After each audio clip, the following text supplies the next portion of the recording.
ക്ഷണിക്കുകയാണ്. അധ്യക്ഷൻ. ശരി സാർ. എല്ലാ KRTC അംഗങ്ങൾക്കും നമസ്കാരം.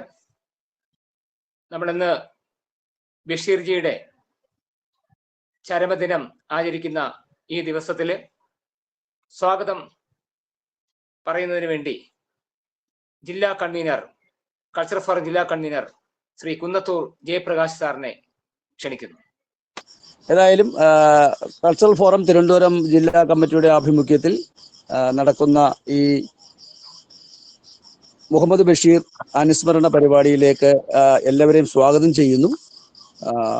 നമുക്കറിയാം, മലയാളത്തിലെ സാഹിത്യകാരന്മാരിൽ, കഥാകാരന്മാരിൽ നമുക്ക് ഏറ്റവും ഗ്രാമ്യമായ ഭാഷ ഉൾപ്പെടുത്തിക്കൊണ്ട് എല്ലാവർക്കും ഹൃദിസ്ഥമാകുന്ന തരത്തില് കഥകൾ എഴുതി മലയാള സാഹിത്യത്തെ സമ്പുഷ്ടമാക്കിയ കഥാകാരനാണ്, സാഹിത്യകാരനാണ് വൈക്കം മുഹമ്മദ് ബഷീർ.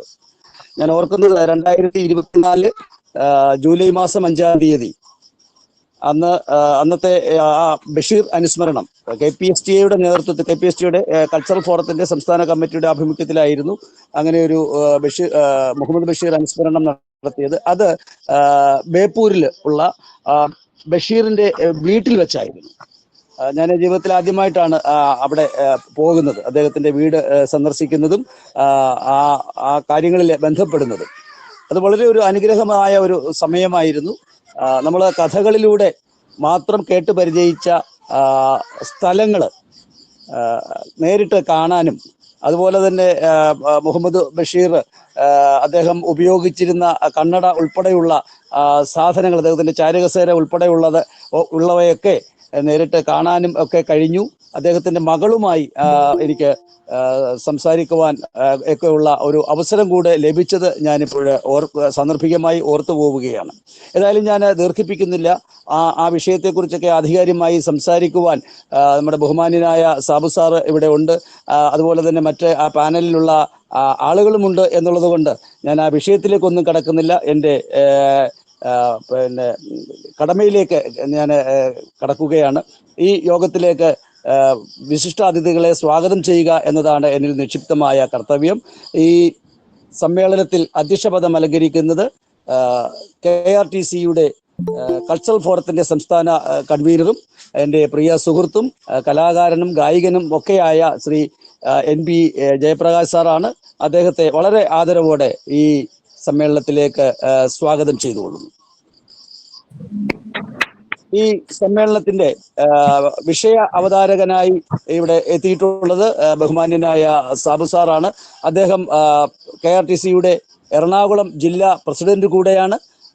ഈ വിഷയവുമായി ബന്ധപ്പെട്ട് ആധികാരികമായി സംസാരിക്കുവാൻ കഴിയുന്ന ഒരു മഹൽ വ്യക്തിത്വമാണ് അദ്ദേഹം എന്നതും ഞാൻ പ്രത്യേകം ഓർക്കുകയാണ്. ശ്രീ സാബു സാറിനെ വളരെ ആദരവോടെ ഈ സമ്മേളനത്തിലേക്ക് സ്വാഗതം ചെയ്യുന്നു.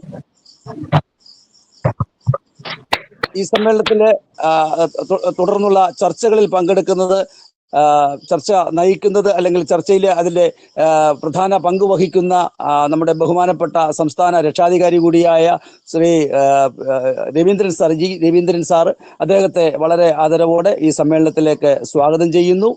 ഒപ്പം ജില്ലാ എക്സിക്യൂട്ടീവ് അംഗം സുദർശൻ സാറിനെ ഇതിലേക്ക് സ്വാഗതം ചെയ്യുന്നു. ശ്രീമതി മിനി BS, സാഹിത്യകാരിയും അധ്യാപികയും ഒക്കെയായ ശ്രീമതി മിനി ടീച്ചറെ ഈ പരിപാടിയിലേക്ക് സ്വാഗതം ചെയ്യുന്നു. ഒപ്പം ജില്ലാ സെക്രട്ടറി, ഈ പരിപാടിയുടെ മുഖ്യ സംഘാടകൻ കൂടെയാണ്, മോഹൻ സാറിനെ ഈ പരിപാടിയിലേക്ക് സ്വാഗതം ചെയ്യുന്നു.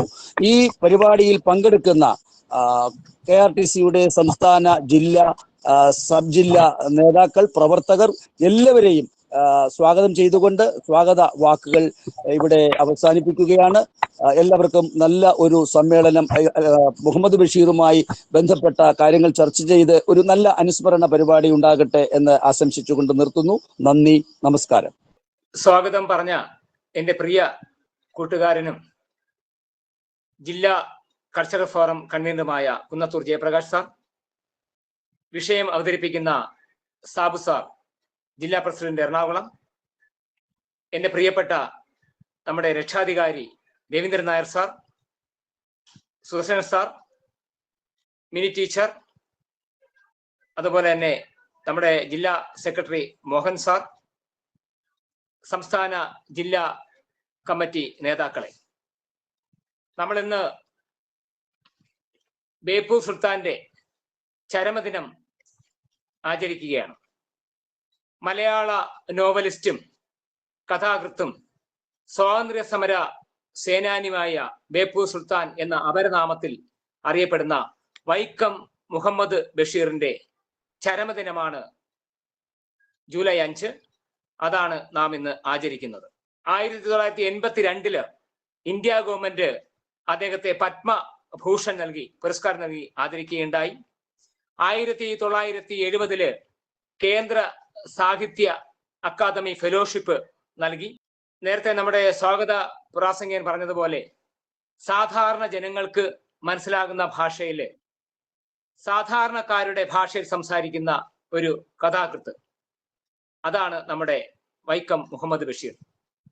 അദ്ദേഹത്തിന്റെ നോവലുകളും കഥകളും നമ്മുടെ അധ്യാപകരായ നമ്മൾ ധാരാളം വായിച്ചിട്ടുണ്ട്. അതിലറിയപ്പെടുന്ന മതിലുകള്, അതുപോലെ തന്നെ ബാല്യകാല സഖി, എന്റെ ഉപ്പുപ്പാക്ക് ഒരു ആന ഉണ്ടായിരുന്നു, അങ്ങനെ ഒത്തിരി നോവലുകളും കഥകളും നമ്മളെല്ലാ പേരും, പ്രത്യേകിച്ചിട്ട് നമ്മുടെ ഇന്നത്തെ ഇവിടെ ഇരിക്കുന്ന രവീന്ദ്രനാഥ് സാർ ഉൾപ്പെടെ, നമ്മുടെ അവതാരക സാർ ഉൾപ്പെടെ ധാരാളം ആൾക്കാർ അദ്ദേഹത്തെ കുറിച്ച് ധാരാളം കാര്യങ്ങൾ പറയുന്ന ആൾക്കാർ, നമ്മുടെ നേതാക്കൾ ഇതിലുണ്ട്. ഞാൻ കൂടുതലൊന്നും പറയുന്നില്ല. അദ്ദേഹത്തിന്റെ ഏറ്റവും രസകരമായ സംഭവം, ഇദ്ദേഹം ഒരു ചായക്കടയില് ഭക്ഷണം കഴിക്കാൻ കാത്തിരിക്കുന്ന സമയത്ത് ഇദ്ദേഹത്തിന്റെ ഒരു വലിയൊരു കുടയുണ്ട്. ആ കുട ആ കടയുടെ മുകളിൽ ഇങ്ങനെ തൂക്കിയിട്ടിരിക്കുകയായിരുന്നു. വേറെ ഏതോ ഒരാള് ആ കുട എടുത്തുകൊണ്ട് മോഷ്ടിച്ചുകൊണ്ട് പോവുകയാണ്. അപ്പൊ ഇദ്ദേഹം കണ്ടു, ഇദ്ദേഹം തട്ടി വിളിച്ചു, ഇത് നിങ്ങൾ വൈക്കം മുഹമ്മദ് ബഷീർ ആണോ? അപ്പൊ അദ്ദേഹം പറഞ്ഞ അല്ല, ആ കുട വൈക്കം മുഹമ്മദ് ബഷീറിൻ്റെതാണ്. ആ രസകരമായ ഒരു കാര്യത്തിലൂടെ ആ ഒരു വല്ലാത്ത ഒരു ഭാഷയാണ് അദ്ദേഹത്തിൻ്റെത്. അപ്പൊ അദ്ദേഹത്തിന്റെ ചരമദിനമാണ് നമ്മളിന്ന് ആചരിക്കുന്നത്. അതില് മുഖ്യ പ്രഭാഷണം നടത്തുന്ന എറണാകുളം ജില്ലയുടെ പ്രസിഡന്റ് സാബു വർഗീസ് സാറിനെ വളരെ ഹാർദവമായി ഞാൻ വിഷയം അവതരിപ്പിക്കാൻ വേണ്ടി ക്ഷണിച്ചുകൊള്ളുന്നു. ബഷീർ എന്ന സാഹിത്യകാരനേക്കാൾ ബഷീർ എന്ന മനുഷ്യനെ ഇഷ്ടപ്പെടുന്നതുകൊണ്ടാണ്. ബഷീറില് സാഹിത്യകാരൻ ഉണ്ടോ എന്ന് ചോദിച്ചാൽ ബഷീർ തന്നെ പറയുന്നുണ്ട്, ഞാൻ എഴുതുന്നതൊന്നും സാഹിത്യമല്ല, ജീവിതമാണ്. എനിക്ക് നോവൽ എഴുതാൻ അറിയില്ല, കഥ എഴുതാൻ അറിയില്ല. നിങ്ങളതിനെ കഥയെന്നും നോവലെന്നും ഒക്കെ പേര് വിളിക്കുമ്പോൾ ഞാനത് സമ്മതിക്കുന്നു. അതുപോലെ തന്നെ ബഷീറിന്റെ മറ്റൊരു പ്രത്യേകത അദ്ദേഹം പറയുന്നുണ്ട്, ഞാൻ ചെറുതായിട്ട് എഴുതാൻ ഇഷ്ടപ്പെടുന്നത്. അദ്ദേഹത്തിന്റെ പുസ്തകങ്ങളൊന്നും വലുതല്ല. എനിക്ക് തോന്നുന്നു ബഷീറിന്റെ മൊത്തം പുസ്തകങ്ങള് 2 വാല്യമായിട്ട് DC ബുക്സ് ഇറക്കുമ്പോൾ അതിന് എല്ലാത്തിനും കൂടെ വരുന്നത് 5000 പേജാണ്. അപ്പോൾ ഈ 5000 പേജ് വരുന്ന ഒരു പുസ്തകം എന്ന് ആലോചിച്ചിട്ടുണ്ടെങ്കിൽ മൊത്തം പുസ്തകങ്ങൾ, ഒരു പുസ്തകമല്ല, ഏതാണ്ട് 33ഓളം പുസ്തകങ്ങളാണ് മുഖ്യമായും അദ്ദേഹത്തിൻ്റെതായിട്ടുള്ളത്. ഈ 33 പുസ്തകങ്ങളെല്ലാം കൂടെ ഏതാണ്ട് 5000 പേജ് വരുന്നുള്ളൂ. വിലാസിനിയുടെ അവകാശികള് 4 വാല്യമായി വരുന്നത് ഏതാണ്ട് അത്രയും പേജുണ്ട്. തകഴിയുടെ കയറ് ഏതാണ്ട് 10,000 പേജുണ്ട്. അതുപോലെ തന്നെ പ്രസിദ്ധരായ എഴുത്തുകാർ, ഇപ്പൊ തകഴിയുടെയൊക്കെ പുസ്തകങ്ങൾ നമ്മൾ വെച്ചിട്ടുണ്ടെങ്കിൽ, അല്ലെങ്കിൽ പൊറ്റക്കാടിന്റെ പുസ്തകങ്ങൾ വെച്ചിട്ടുണ്ടെങ്കിൽ അതെല്ലാം ആയിരക്കണക്കിന് പേജുകൾ, അതായത് ബഷീറിനെ അപേക്ഷിച്ച് ധാരാളം എഴുതിയിട്ടുണ്ട്. ബഷീർ ജീവിതമാണ് എഴുതിയത്. അതായത് കാൽപ്പനിക സാഹിത്യത്തിന്റെ ഒരു കാലഘട്ടം ആരംഭിക്കുമ്പോഴാണ് ശരിക്കും ബഷീർ സാഹിത്യം പുഷ്കലമാവുന്നത്. പക്ഷേ ബഷീർ എഴുതിയതൊന്നും ഈ പറയുന്ന കാൽപ്പനിക സാഹിത്യമല്ല. ബഷീർ ആരായിരുന്നു എന്ന് ചോദിച്ചിട്ടുണ്ടെങ്കിൽ ബഷീർ പറയും, ഞാനൊരു ഹിന്ദു സന്യാസി സംഘത്തിന്റെ അംഗമായിരുന്നു. ബഷീറിനെ പറയുന്നത് ഭ്രാന്തൻ എന്ന് പറയുന്ന ചില അവസ്ഥകൾ. ബഷീറിന്റെ ഭ്രാന്തിനെ പറ്റിയാണ് മറ്റേ പ്രേതലോകം എന്ന് പറയുന്ന ഒരു പുസ്തകം തന്നെ എഴുതുന്നത്. പിന്നെ സൂഫികളുടെ കൂടെ പോകുന്നത്. ബഷീർ വീട്ടിൽ നിന്ന് ഇറങ്ങിപ്പോകുന്ന ഒരു അവസ്ഥയാണ്. ആ അവസ്ഥയിൽ ഇറങ്ങിപ്പോയിട്ട് സൂഫി സംഘമാകുന്നു, കടയിലെ കണക്കപ്പിള്ളയാകുന്നു, ട്യൂഷൻ മാഷാകുന്നു, കൈനോട്ടക്കാരനാകുന്നു, പാചകക്കാരനാകുന്നു, മിൽത്തൊഴിലാളിയാകുന്നു, ലൂം ഫിറ്റർ ആകുന്നു, വർക്ക്ഷോപ്പിന്റെ ഗേറ്റ് കീപ്പർ ആകുന്നു, ന്യൂസ് പേപ്പർ ബോയ് ആകുന്നു, ഹോട്ടൽ തൊഴിലാളിയാകുന്നു, മാജിക്കുകാരന്റെ സഹായിയാകുന്നു, പഴക്കച്ചവടക്കാരനാകുന്നു, പ്രൂഫ് റീഡർ കോപ്പി ഹോൾഡർ ആകുന്നു, ഹോട്ടലുകാരനാകുന്നു, ഖലാസിയാകുന്നു, ചായപ്പണിക്കാരനാകുന്നു, കമ്പൗണ്ടർ ആകുന്നു. ഇങ്ങനെ ബഷീർ എന്തെല്ലാമൊക്കെയാണോ എന്ന് ചോദിച്ചിട്ടുണ്ടെങ്കിൽ എന്തല്ല എന്നാണ് പറയേണ്ടത്. കാരണം ബഷീർ അല്ലാത്തതൊന്നുമില്ല. ബഷീർ 1908 ജനുവരി മാസം 20 ജനിക്കുന്നത് ശരിക്കും വൈക്കം മുഹമ്മദ് ബഷീർ എന്ന പേര് പറയുമ്പോഴും ബഷീർ ശരിക്ക് തലയോലപ്പറമ്പ് മുഹമ്മദ് ബഷീർ എറണാകുളം ജില്ലക്കാരനാണ്. അത് ഇപ്പോ ബഷീർ കോഴിക്കോട് ജില്ലക്കാരനാണ്, ബേപ്പൂർ സുൽത്താൻ. എന്തുകൊണ്ടാണ് ബഷീർ വൈക്കം മുഹമ്മദ് ബഷീർ ആയെന്ന് ബഷീർ തന്നെ പറയുന്നുണ്ട്. അതായത് തലയോലപ്പറമ്പിൽ അക്കാലത്ത് മുഹമ്മദ് ബഷീർ എന്ന് പറയുന്നത് ഭയങ്കരമായ ഒരു കള്ളനുണ്ടായിരുന്നു. അപ്പോ അത്യാവശ്യം എഴുത്തൊക്കെ തുടങ്ങിക്കഴിഞ്ഞപ്പോ ഒരു പേര് വെച്ചു. അപ്പോൾ വെച്ചപ്പോ തലയോലപ്പറമ്പ് മുഹമ്മദ് ബഷീർ എന്ന് വെച്ചിട്ടുണ്ടെങ്കിൽ ഈ കള്ളനാണെന്ന് തെറ്റിദ്ധരിക്കപ്പെടുമെന്നുള്ള ഒരു ഭയം കൊണ്ട്, അല്ലെങ്കിൽ ആ ഒരു തോന്നൽ ഇപ്പൊ നമുക്കാണെങ്കിലും ഉണ്ടാവുന്ന ഒരു അവസ്ഥ. അതുകൊണ്ട് അതിന്റെ തൊട്ടടുത്തുള്ള വൈക്കം താലൂക്കാണ്. വൈക്കം താലൂക്കിൽ അപ്പോൾ വൈക്കം എന്ന് ചേർത്ത് വൈക്കം മുഹമ്മദ് ബഷീർ എന്നറിയുന്നുണ്ട്. അപ്പൊ അതുകൊണ്ടൊരു മെച്ചമുണ്ടായത് തന്നെയല്ല, വൈക്കം മുഹമ്മദ് ബഷീർ എന്ന് പറയുന്ന ഒരു സാഹിത്യകാരൻ, അത് ഒരു ചെറുകിട സാഹിത്യകാരനല്ല, ഒരു ലോക സാഹിത്യകാരൻ, ലോക ക്ലാസിക്കുകൾ എഴുതിയ ഒരു സാഹിത്യകാരൻ വൈക്കം എന്ന പേരിലുണ്ടായപ്പോൾ ലോകം അംഗീകരിച്ച, ഇന്ത്യ പല പ്രാവശ്യം ഭാരതദേശം പലതരത്തിൽ അംഗീകരിച്ച ചെമ്പുകാരനായ മുഹമ്മദ് കുട്ടി എന്ന് പറയുന്ന നടൻ കൂടെ ആ മേഖലയിൽ നിന്ന് വരുന്നു എന്നുള്ളത് ആ മേഖല കുട്ടി. അതായത് മമ്മൂട്ടിയുടെ നാടായ ചെമ്പ് വൈക്കത്തിനടുത്താണ്. ഈ ബഷീർ വൈക്കം എന്ന് പറയുമ്പോൾ വൈക്കവും ചെമ്പും തൊട്ടടുത്ത, അല്ലെങ്കിൽ വൈക്കം താലൂക്കിൽപ്പെട്ട പ്രദേശമാണ് ചെമ്പ്. അപ്പൊ ചെമ്പിൽ ജനിച്ചയാളാണ് പി എ മുഹമ്മദ് കുട്ടി എന്ന് പറയുന്ന മമ്മൂട്ടി. അത് ഒരു പ്രത്യേകതയായിട്ട് കാണുകയാണ്. ബഷീറിന്റെ രചനകളിലേക്ക് പോകുന്നതിന് മുമ്പ് ബഷീർ സ്വാതന്ത്ര്യ സമര സേനാനിയായിരുന്നു എന്നുള്ളത് നാം മറന്നു പോകരുത്. കാരണം ബഷീർ ഏത് പാർട്ടിക്കാരനാണ്, ഏത് രാഷ്ട്രീയക്കാരനാണെന്ന് ചോദ്യം വരുമ്പോൾ ബഷീറിന്റെ ഞാൻ ആദ്യമായി കേൾക്കുന്ന, അല്ലെങ്കിൽ ഞാൻ എൻ്റെ വായനയുടെ ആദ്യകാലങ്ങളിൽ ചെറുപ്പകാലത്ത് 8, 9, 10 വയസ്സിൽ വായിക്കുമ്പോൾ ഞാൻ ബഷീറിന്റെ പുസ്തകങ്ങളിൽ ലോകാ സമസ്ത സുഖിനോ ഭവന്തു എന്ന് വായിക്കുമ്പോൾ എനിക്ക് അത്ഭുതം തോന്നിയിട്ടുണ്ട്. കാരണം ലോകാ സമസ്തോ സുഖിനോ ഭവന്തു എന്ന് അന്ന് എന്താണ് ഇതിന്റെ അർത്ഥമൊന്നും അറിയില്ലായിരുന്നു.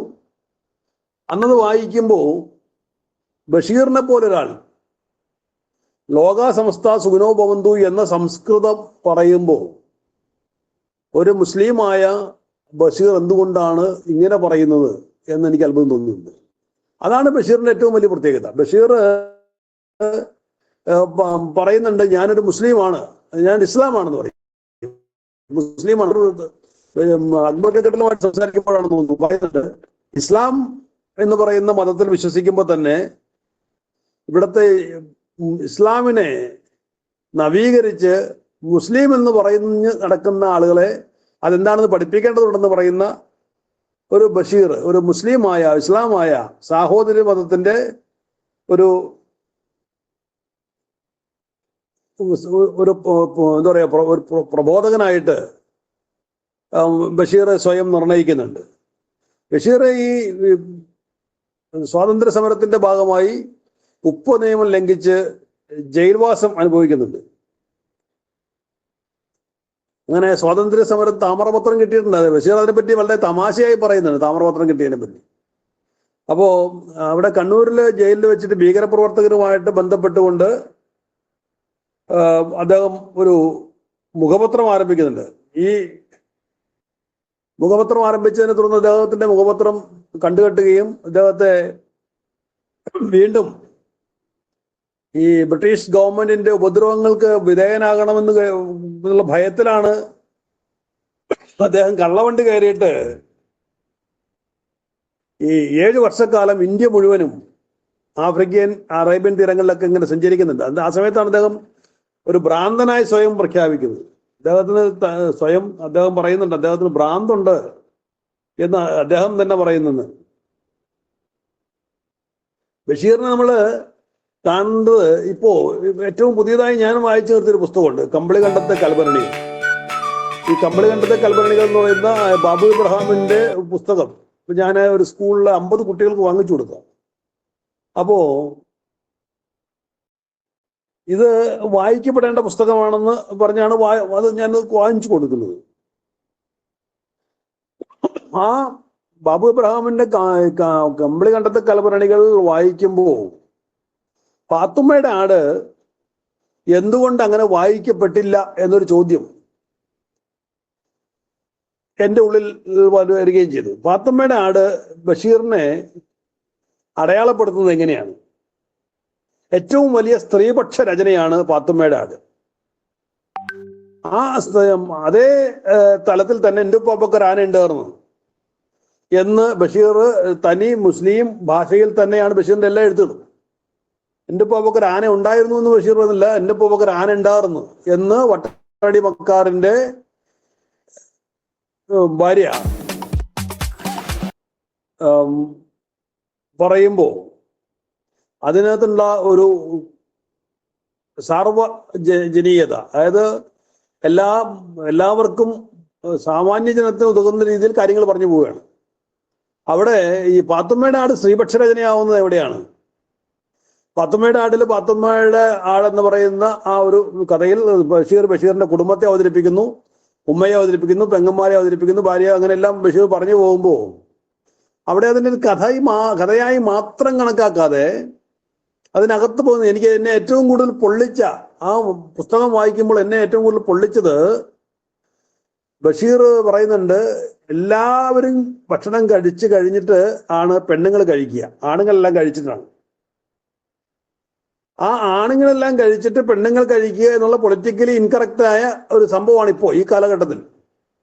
കാരണം ഇവിടെ ബഷീറിന്റെ കാലത്തിൽ നിന്ന് പുതിയ കാലത്തിലേക്ക് 20ാം നൂറ്റാണ്ടിന്റെ ആ ഒരു മധ്യദശകങ്ങളിൽ നിന്ന്, അല്ലെങ്കിൽ ആരംഭത്തിൽ നിന്ന്, മധ്യത്തിലേക്ക് വരുന്നില്ല, ആരംഭത്തിൽ നിന്ന് ഈ 21ാം നൂറ്റാണ്ടിന്റെ ഒരു നൂറ്റാണ്ട് പിന്നിട്ട് കഴിയുമ്പോൾ നമ്മൾ ഇവിടെ നിന്ന് ചിന്തിക്കുമ്പോൾ ഏതാണ്ട് ഒരു നൂറ്റാണ്ടിന്റെ ഒരു കാലഘട്ടം വ്യത്യാസം വരുമ്പോഴാണ് ബഷീറിനെ നമ്മൾ അങ്ങനെ വായിക്കേണ്ടത്. ബഷീർ പറയുന്നു, അത്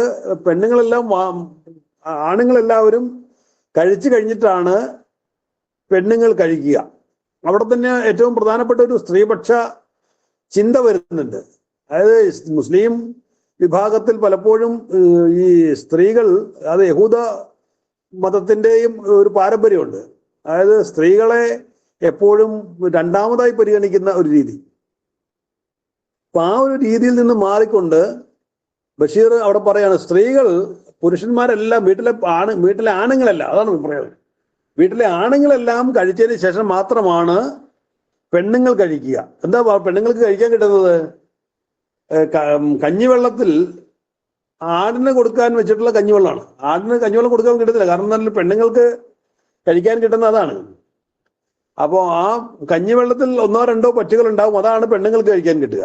അവിടെ ബഷീർ ഒരു വലിയ പ്രഖ്യാപനമാണ് നടത്തുന്നത്. അതായത് ഇവിടെ ഈ സ്ത്രീകൾ ഇപ്പോ ആ കാലഘട്ടത്തിൽ സ്ത്രീകൾ അനുഭവിച്ചുകൊണ്ടിരിക്കുന്ന ബുദ്ധിമുട്ടുകളെ സംബന്ധിച്ച് ബഷീർ വ്യക്തമായി ബോധ്യപ്പെടുത്തുകയാണ്. പിന്നെ ബഷീർ നമ്മൾ വായിച്ചു വരുമ്പോൾ ബഷീർ ആധുനികമായ ചില കാര്യങ്ങളോട് ബഷീർ വളരെയേറെ ആധുനികനാവുകയാണ്. അതായത് നമുക്ക് മനസ്സിലാവുന്ന ഒരു കാര്യം, ബഷീറിന്റെ അനുജൻ അബ്ദുൽ ഖാദർ ഒരു സ്കൂൾ അധ്യാപകനാണ്. ഈ സ്കൂൾ അധ്യാപകനായ അബ്ദുൽ ഖാദർ ബഷീറിനെ കളിയാക്കുന്ന ഒരു സന്ദർഭമുണ്ട്.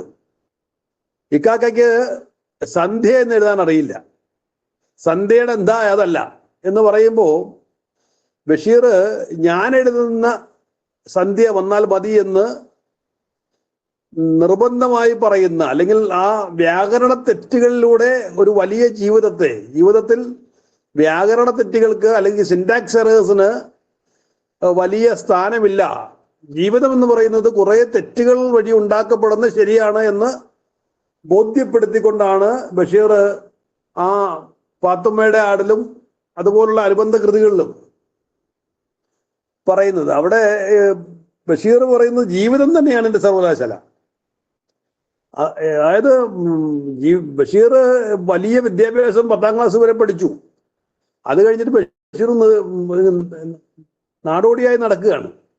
ടൂറിംഗ് ബുക്ക് സ്റ്റോൾ എന്ന് പറയുന്ന ഒരു പുസ്തകക്കട എറണാകുളത്തുണ്ടായിരുന്നു. പൊൻകുന്നം വർക്കിയും MP പോളെല്ലാം വന്നിരിക്കുന്ന ഒരു പുസ്തകക്കട. അവിടെ ബഷീർ പറയുന്നു ജീവിതം തന്നെയാണ് എൻ്റെ സർവകലാശാല, മനുഷ്യനാണ് ഏറ്റവും വലിയ മതം, മനുഷ്യനാണ് ഏറ്റവും വലിയ മതം എന്ന് ബഷീർ പറയുമ്പോഴാണ് അതിനോട് ചേർന്ന് ഒരു പ്രത്യേകത.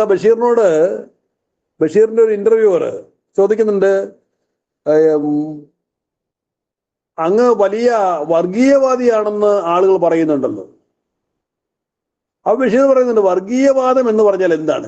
വർഗീയവാദത്തിന്റെ ഏറ്റവും നല്ല വർഗീയത എന്നതിന്റെ ഏറ്റവും നല്ല ഉദാഹരണങ്ങൾ ബഷീർ പറയുന്നുണ്ട്. ബഷീർ പറയുന്നത്, ഞാനൊരു മതവിശ്വാസിയാണ്, ഞാൻ ഇസ്ലാം മതവിശ്വാസിയാണ്. പക്ഷെ എൻ്റെ വിശ്വാസം ഞാൻ ആദ്യം സൂചിപ്പിച്ച ലോകാ സമസ്ത സുഖിനോ ഭവന്തു മംഗളം ഭവന്തു എന്നുള്ളതാണ്. അതാണ് എൻ്റെ വിശ്വാസം. പിന്നെ വർഗീയത എന്ന് പറയുന്നത് കേവലം മതം മാത്രമല്ല, അല്ലെങ്കിൽ ജാതി മാത്രമല്ല. നിങ്ങൾക്ക് ഇഷ്ടപ്പെടുന്ന കൂട്ടത്തിൽ ചേരുമ്പോൾ നിങ്ങൾ ആ കൂട്ടത്തെ മാത്രം ഇഷ്ടപ്പെട്ടാൽ നിങ്ങൾ അതിൽ വർഗീയവാദിയാവുന്നു. അപ്പൊ അങ്ങനെ ലോകത്ത് ഞാൻ ഒഴികെ മറ്റു കുറച്ച് ആളുകൾ കൂടി ഉണ്ട് എന്ന് കരുതാൻ ആവാതിരിക്കുമ്പോൾ മാത്രമാണ് ഒരാൾ വർഗീയവാദിയാവുന്നത്. എന്നെപ്പോലെ തന്നെ അപരനും ഇവിടെ ഇടമുണ്ട് എന്ന് ബോധ്യം എനിക്കുണ്ടെങ്കിൽ ഞാൻ വർഗീയവാദിയാകുന്നില്ല എന്ന് ബഷീർ തന്റെ ഇന്റർവ്യൂവറോട് പറയുന്നുണ്ട്. ബഷീറിന്റെ സാഹിത്യത്തെ പറ്റി M കൃഷ്ണൻ നായർ പറയുന്നത്, ബഷീറിന്റെ സാഹിത്യം അനുഭവത്തിന്റെ സാഹിത്യമാണ്, ലാളിത്യത്തിന്റെ പിന്നിൽ വലിയ സാക്ഷാത്കാരവും ഉണ്ടെന്ന്. അതായത് ബഷീർ ഈ M കൃഷ്ണൻ നായർ എന്നുണ്ടെങ്കിൽ ലോകത്തുള്ള സകല ആളുകളെയും നമുക്കറിയാം. സാഹിത്യ വാരഫലം എന്ന് പറയുന്ന കലാകൗമുദിയിൽ ഒരു ദീർഘകാലം അദ്ദേഹത്തിന്റെ രചനകളുണ്ടായിരുന്നു. ആരെഴുതിയാലും എന്തെഴുതിയാലും അദ്ദേഹം കുറ്റം മാത്രം കണ്ടുപിടിച്ചിരുന്ന കൃഷ്ണൻ നായർ പറയുന്നു, ഈ ബഷീറിന്റെ ലളിതം ആയ എഴുത്തുകൾക്ക് പിന്നിൽ വലിയ കലാസാക്ഷാത്കാരമുണ്ട്. അത് ബഷീറിന്റെ പ്രതിഭയെ തിരിച്ചറിഞ്ഞുകൊണ്ടാണ് ബഷീർ അനുഭവത്തിന്റെ സാഹിത്യമാണ് എഴുതുന്നത്. അതുപോലെ ബഷീറിന്റെ അനുഭവത്തിന്റെ സാഹിത്യത്തിന്റെ ഏറ്റവും രസകരമായ ഒരു കഥയാണ് പൂവമ്പഴം. പൂവമ്പഴത്തില് നമുക്കറിയാം, പൂവമ്പഴം എന്ന് പറയുന്ന കഥ വായിക്കുമ്പോൾ ഓരോ പ്രാവശ്യം വായിക്കുമ്പോഴും ഒരു പുതിയ കഥയായിട്ട് അനുഭവപ്പെടുന്നു. ഇപ്പൊ നമ്മൾ MTയുടെ കാലവും നാലുകെട്ടും എല്ലാം വായിക്കുമ്പോൾ അതില് ഭാരതപ്പുഴയെ വർണ്ണിക്കുന്ന ചില രംഗങ്ങളുണ്ട്. അവിടെ പുഴ എന്താ പറയുക, കൂലം കുത്തി ഒഴുകുകയും വെള്ളപ്പൊക്കം വരികയും ഒക്കെ ചെയ്യുന്ന ആ ഒരു പ്രകൃതിയുടെ വർണ്ണന ആ പുസ്തകങ്ങൾ നമ്മൾ വായിക്കുമ്പോൾ ഇവിടെ ബഷീർ അബ്ദുൽ ഖാദറിന്റെ ആ ഒരു ജീവിതകഥ, ജമീല ബീഗം, എനിക്ക് പേര് തെറ്റിപ്പോയ സംശയം. അപ്പോൾ അതായത് ബഷീർ അബ്ദുൽ ഖാദറിനെ അവതരിപ്പിക്കുകയാണ്. അതായത് ഓട്ടോറിക്ഷ തൊഴിലാളികൾ, റിക്ഷക്കാർ മുതലായവരുമായി എനിക്ക് കൂട്ടുകൂടാമോ എന്ന് ചോദിക്കുന്ന രംഗം. അതായത് ഈ ബഷീർ വിവാഹം കഴിച്ച തൻ്റെ ഭാര്യയ്ക്ക് വേണ്ടിയിട്ട് ഭാര്യയുടെ ആഗ്രഹപ്രകാരം പൂവമ്പഴം വാങ്ങാനായിട്ട് അക്കരെ പോയി പൂവമ്പഴം അന്വേഷിച്ചിട്ട് പൂവമ്പഴം കിട്ടാതെ വന്ന് മധുരനാരങ്ങ, ഓറഞ്ചുകൾ വാങ്ങിക്കൊണ്ട് വരുമ്പോൾ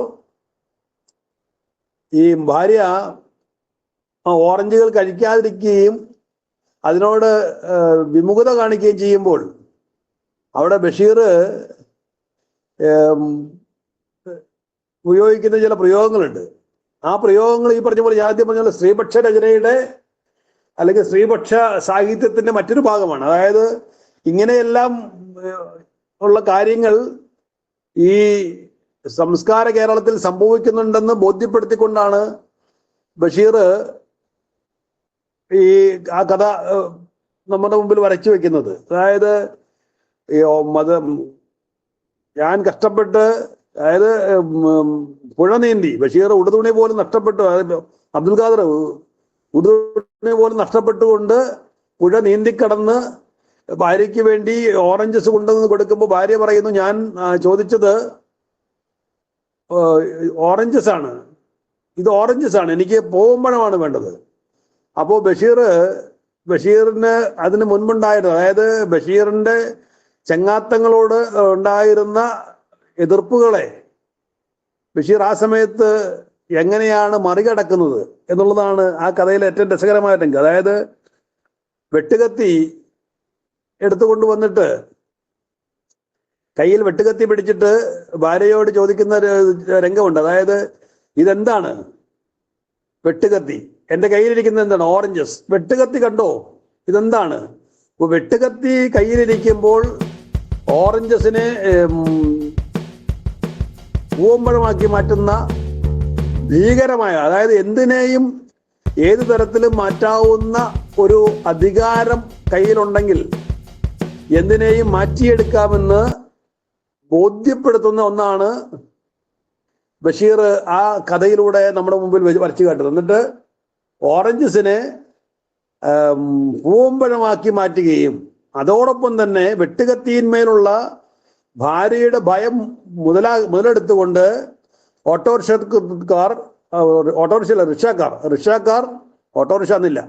റിക്ഷക്കാർ, വീട് തെറുപ്പുകാർ, ചുമട്ടുതൊഴിലാളികൾ തുടങ്ങിയവരുമായി എനിക്ക് ഇനി ചങ്ങാത്തം കൂടാമോ എന്ന് ചോദിക്കുമ്പോൾ ആ ചോദ്യത്തിന് അകമ്പടിയായി വെട്ടുകത്തി കണ്ടോ എന്ന ഒരു പ്രസ്താവം കൂടി നടത്തിക്കൊണ്ടാണ് ബഷീർ ചോദിക്കുന്നത്. അവിടെ ബഷീർ വ്യക്തമായി അധികാരവർഗത്തിന്റെ അധികാര ദുർവിനിയോഗത്തെ സരസമായി അവതരിപ്പിക്കുകയാണ്. അത് ബഷീറിന് മാത്രമേ സാധിക്കുള്ളൂ. ബഷീറിനെ പോലെ എഴുതാൻ ബഷീറിന് മാത്രമേ സാധിക്കൂ. ഇന്നിപ്പോ ഞാൻ മനോരമ പത്രത്തില് അഗത കുര്യനും PF മാത്യൂസും പിന്നെ ഒരാളും കൂടെ ഒരു 3 പേരുടെ ഒരു സംസാരം വായിച്ചു. അവിടെ ചോദിക്കുന്നുണ്ട്, AI-ക്ക് മനുഷ്യ വികാരങ്ങളെ പ്രകടിപ്പിച്ചുകൊണ്ട് എഴുതാൻ പറ്റുമോ?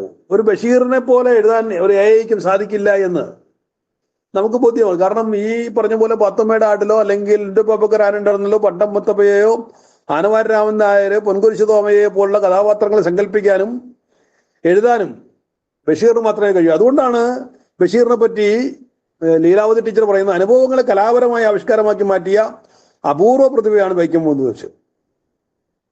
അതായത് സ്വന്തം അനുഭവങ്ങളെ, നമുക്കെല്ലാം അനുഭവങ്ങളുണ്ട്, പക്ഷേ ഈ അനുഭവങ്ങളെ കലാപരമായ ആവിഷ്കാരമാക്കി മാറ്റാനുള്ള അപൂർവമായ ഒരു പ്രതിഭ ബഷീർ മാത്രമേ ഉള്ളൂ. ബഷീർ ഇപ്പോ വിശ്വവിഖ്യാതമായ മൂക്ക് എന്ന് പറയുന്ന കഥ എഴുതുന്നു. ഈ വിശ്വവിഖ്യാതമായ മൂക്ക് എന്ന കഥ ബഷീർ എഴുതുമ്പോൾ നമ്മൾ മൂക്കന്റെ മൂക്കിൽ തൊട്ടു നോക്കുകയാണ്. 1981 ഞാൻ ആ കഥ വായിക്കുന്നത് ആദ്യമായിട്ട്.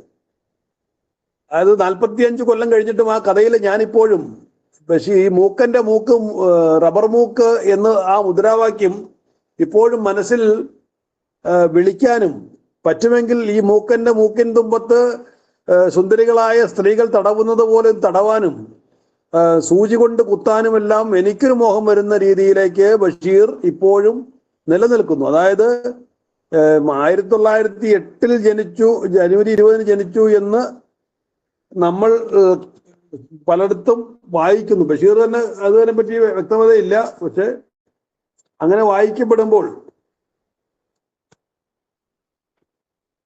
അദ്ദേഹം 94 ജൂലൈ 5-ാം തീയതി ദിവംഗതനാകുമ്പോൾ ഈ 94 ശേഷം ഈ 32 കൊല്ലക്കാലവും അദ്ദേഹം നിലനിൽക്കുന്നതിന് കാരണം ഈ ഇതുപോലെ ഇങ്ങനെയുള്ള കഥകൾ, അതായത് വിശ്വവിഖ്യാതമായ മൂക്കിൽ ആ മൂക്ക് നീളം വെച്ച് വരുമ്പോൾ നമുക്ക് അറിയാതെ ആ മൂക്കിൽ സ്പർശിക്കാനും ആ മൂക്കിൽ ഒന്ന് കുത്തി നോക്കാനുമെല്ലാം നമുക്ക് ആഗ്രഹം ഉണ്ടാക്കുന്നതിന് കാരണം അദ്ദേഹം തന്നെ പറയുന്നുണ്ട്, നാം കാണുന്നതൊന്നുമല്ല കാഴ്ച, നാം കേൾക്കുന്നതൊന്നുമല്ല അറിവ്. അതാണ് ബഷീറിന്റെ എല്ലാ കൃതികളിലും ഒന്നുള്ളത്. നമ്മൾ കാണുന്നതൊന്നുമല്ല കാഴ്ച, കേൾക്കുന്നതൊന്നും അറിവല്ല എന്ന് ബഷീർ നമ്മളെ ബോധ്യപ്പെടുത്തുകയാണ്. ബഷീറിന്റെ കഥകളിലെല്ലാം മുഖ്യ കഥാപാത്രം ഞാനാണ്. അപ്പൊ നമുക്ക് തോന്നുന്നത് ഞാൻ എന്ന് പറയുന്ന ആരാണ്?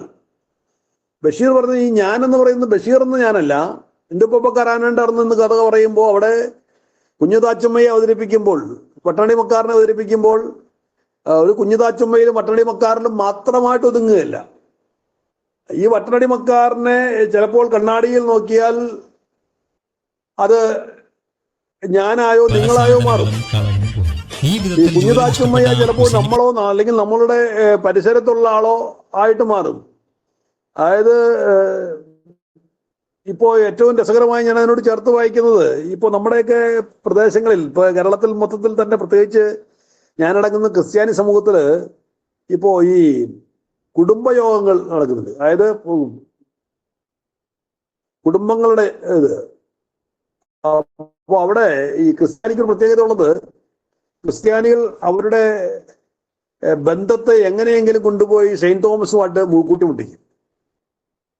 അപ്പൊ ഞാൻ ഈ കുഞ്ഞുതാച്ചമ്മയെ വീണ്ടും വായിച്ചപ്പോ എനിക്ക് തോന്നിയത്, എൻ്റെ ഉപ്പാപ്പൊക്കെ ആന ഉണ്ടായിരുന്നെന്നുള്ള, അതായത് അച്ഛൻ ആനപ്പുറത്ത് കയറിയാൽ മകന്റെ പൃഷ്ഠത്തിൽ തഴമ്പുണ്ടാകുമോ എന്ന ചോദ്യം പോലെ തഴമ്പ് തപ്പുന്ന സ്വഭാവം നമുക്കെല്ലാവർക്കും ഉണ്ട്. നമ്മുടെ എല്ലാ ബന്ധങ്ങൾ നമ്മുടെ സാധാരണ രീതിയിലുള്ള ജീവിതത്തെക്കാൾ ഉപരിയായി നമ്മൾ എവിടെയെങ്കിലും ഉയർന്ന തലത്തിൽ നമുക്ക് ബന്ധമുണ്ട്. അപ്പൊ നമ്മൾ കേൾക്കുന്നവരെല്ലാവരും കോൺഗ്രസ്സുകാരായതുകൊണ്ട് പ്രത്യേകത കൂടി ഞാൻ പറയാം. കോൺഗ്രസ്സുകാർക്ക് എപ്പോഴും ഏതെങ്കിലും ഒരു നേതാവുമായിട്ട് ബന്ധമുണ്ട് എന്ന് ഒരു സ്ഥാപിച്ചെടുക്കാൻ ആഗ്രഹമുള്ള ആളുകളാണ്.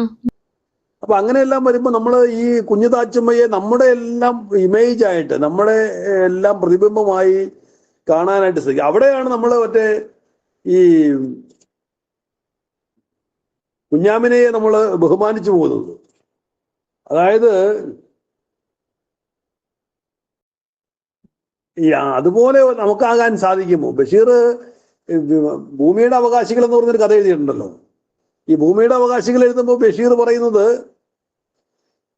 ഈ ഭൂമിയിലെ സകല ചരാചരങ്ങൾക്കും ഈ ഭൂമി അവകാശപ്പെട്ടതാണ്. അതായത് ദൈവിക സൃഷ്ടി എന്ന് പറയുന്ന ഒരു ബഷീറിന്റെ മതവിശ്വാസം ശരിക്ക് ആ കഥയുടെ അടിസ്ഥാനമായിട്ട് വരുന്നുണ്ട്. ആ അടിസ്ഥാനത്തിൽ തന്നെയാണ് കുഞ്ഞാമിന തൻ്റെ ചോര കുടിച്ച കന്നട്ടയെ കൊല്ലാതെ വിടുന്നത്. അതായത് കൊല്ലാതെ വിടുന്നത് കാരണം എന്താ?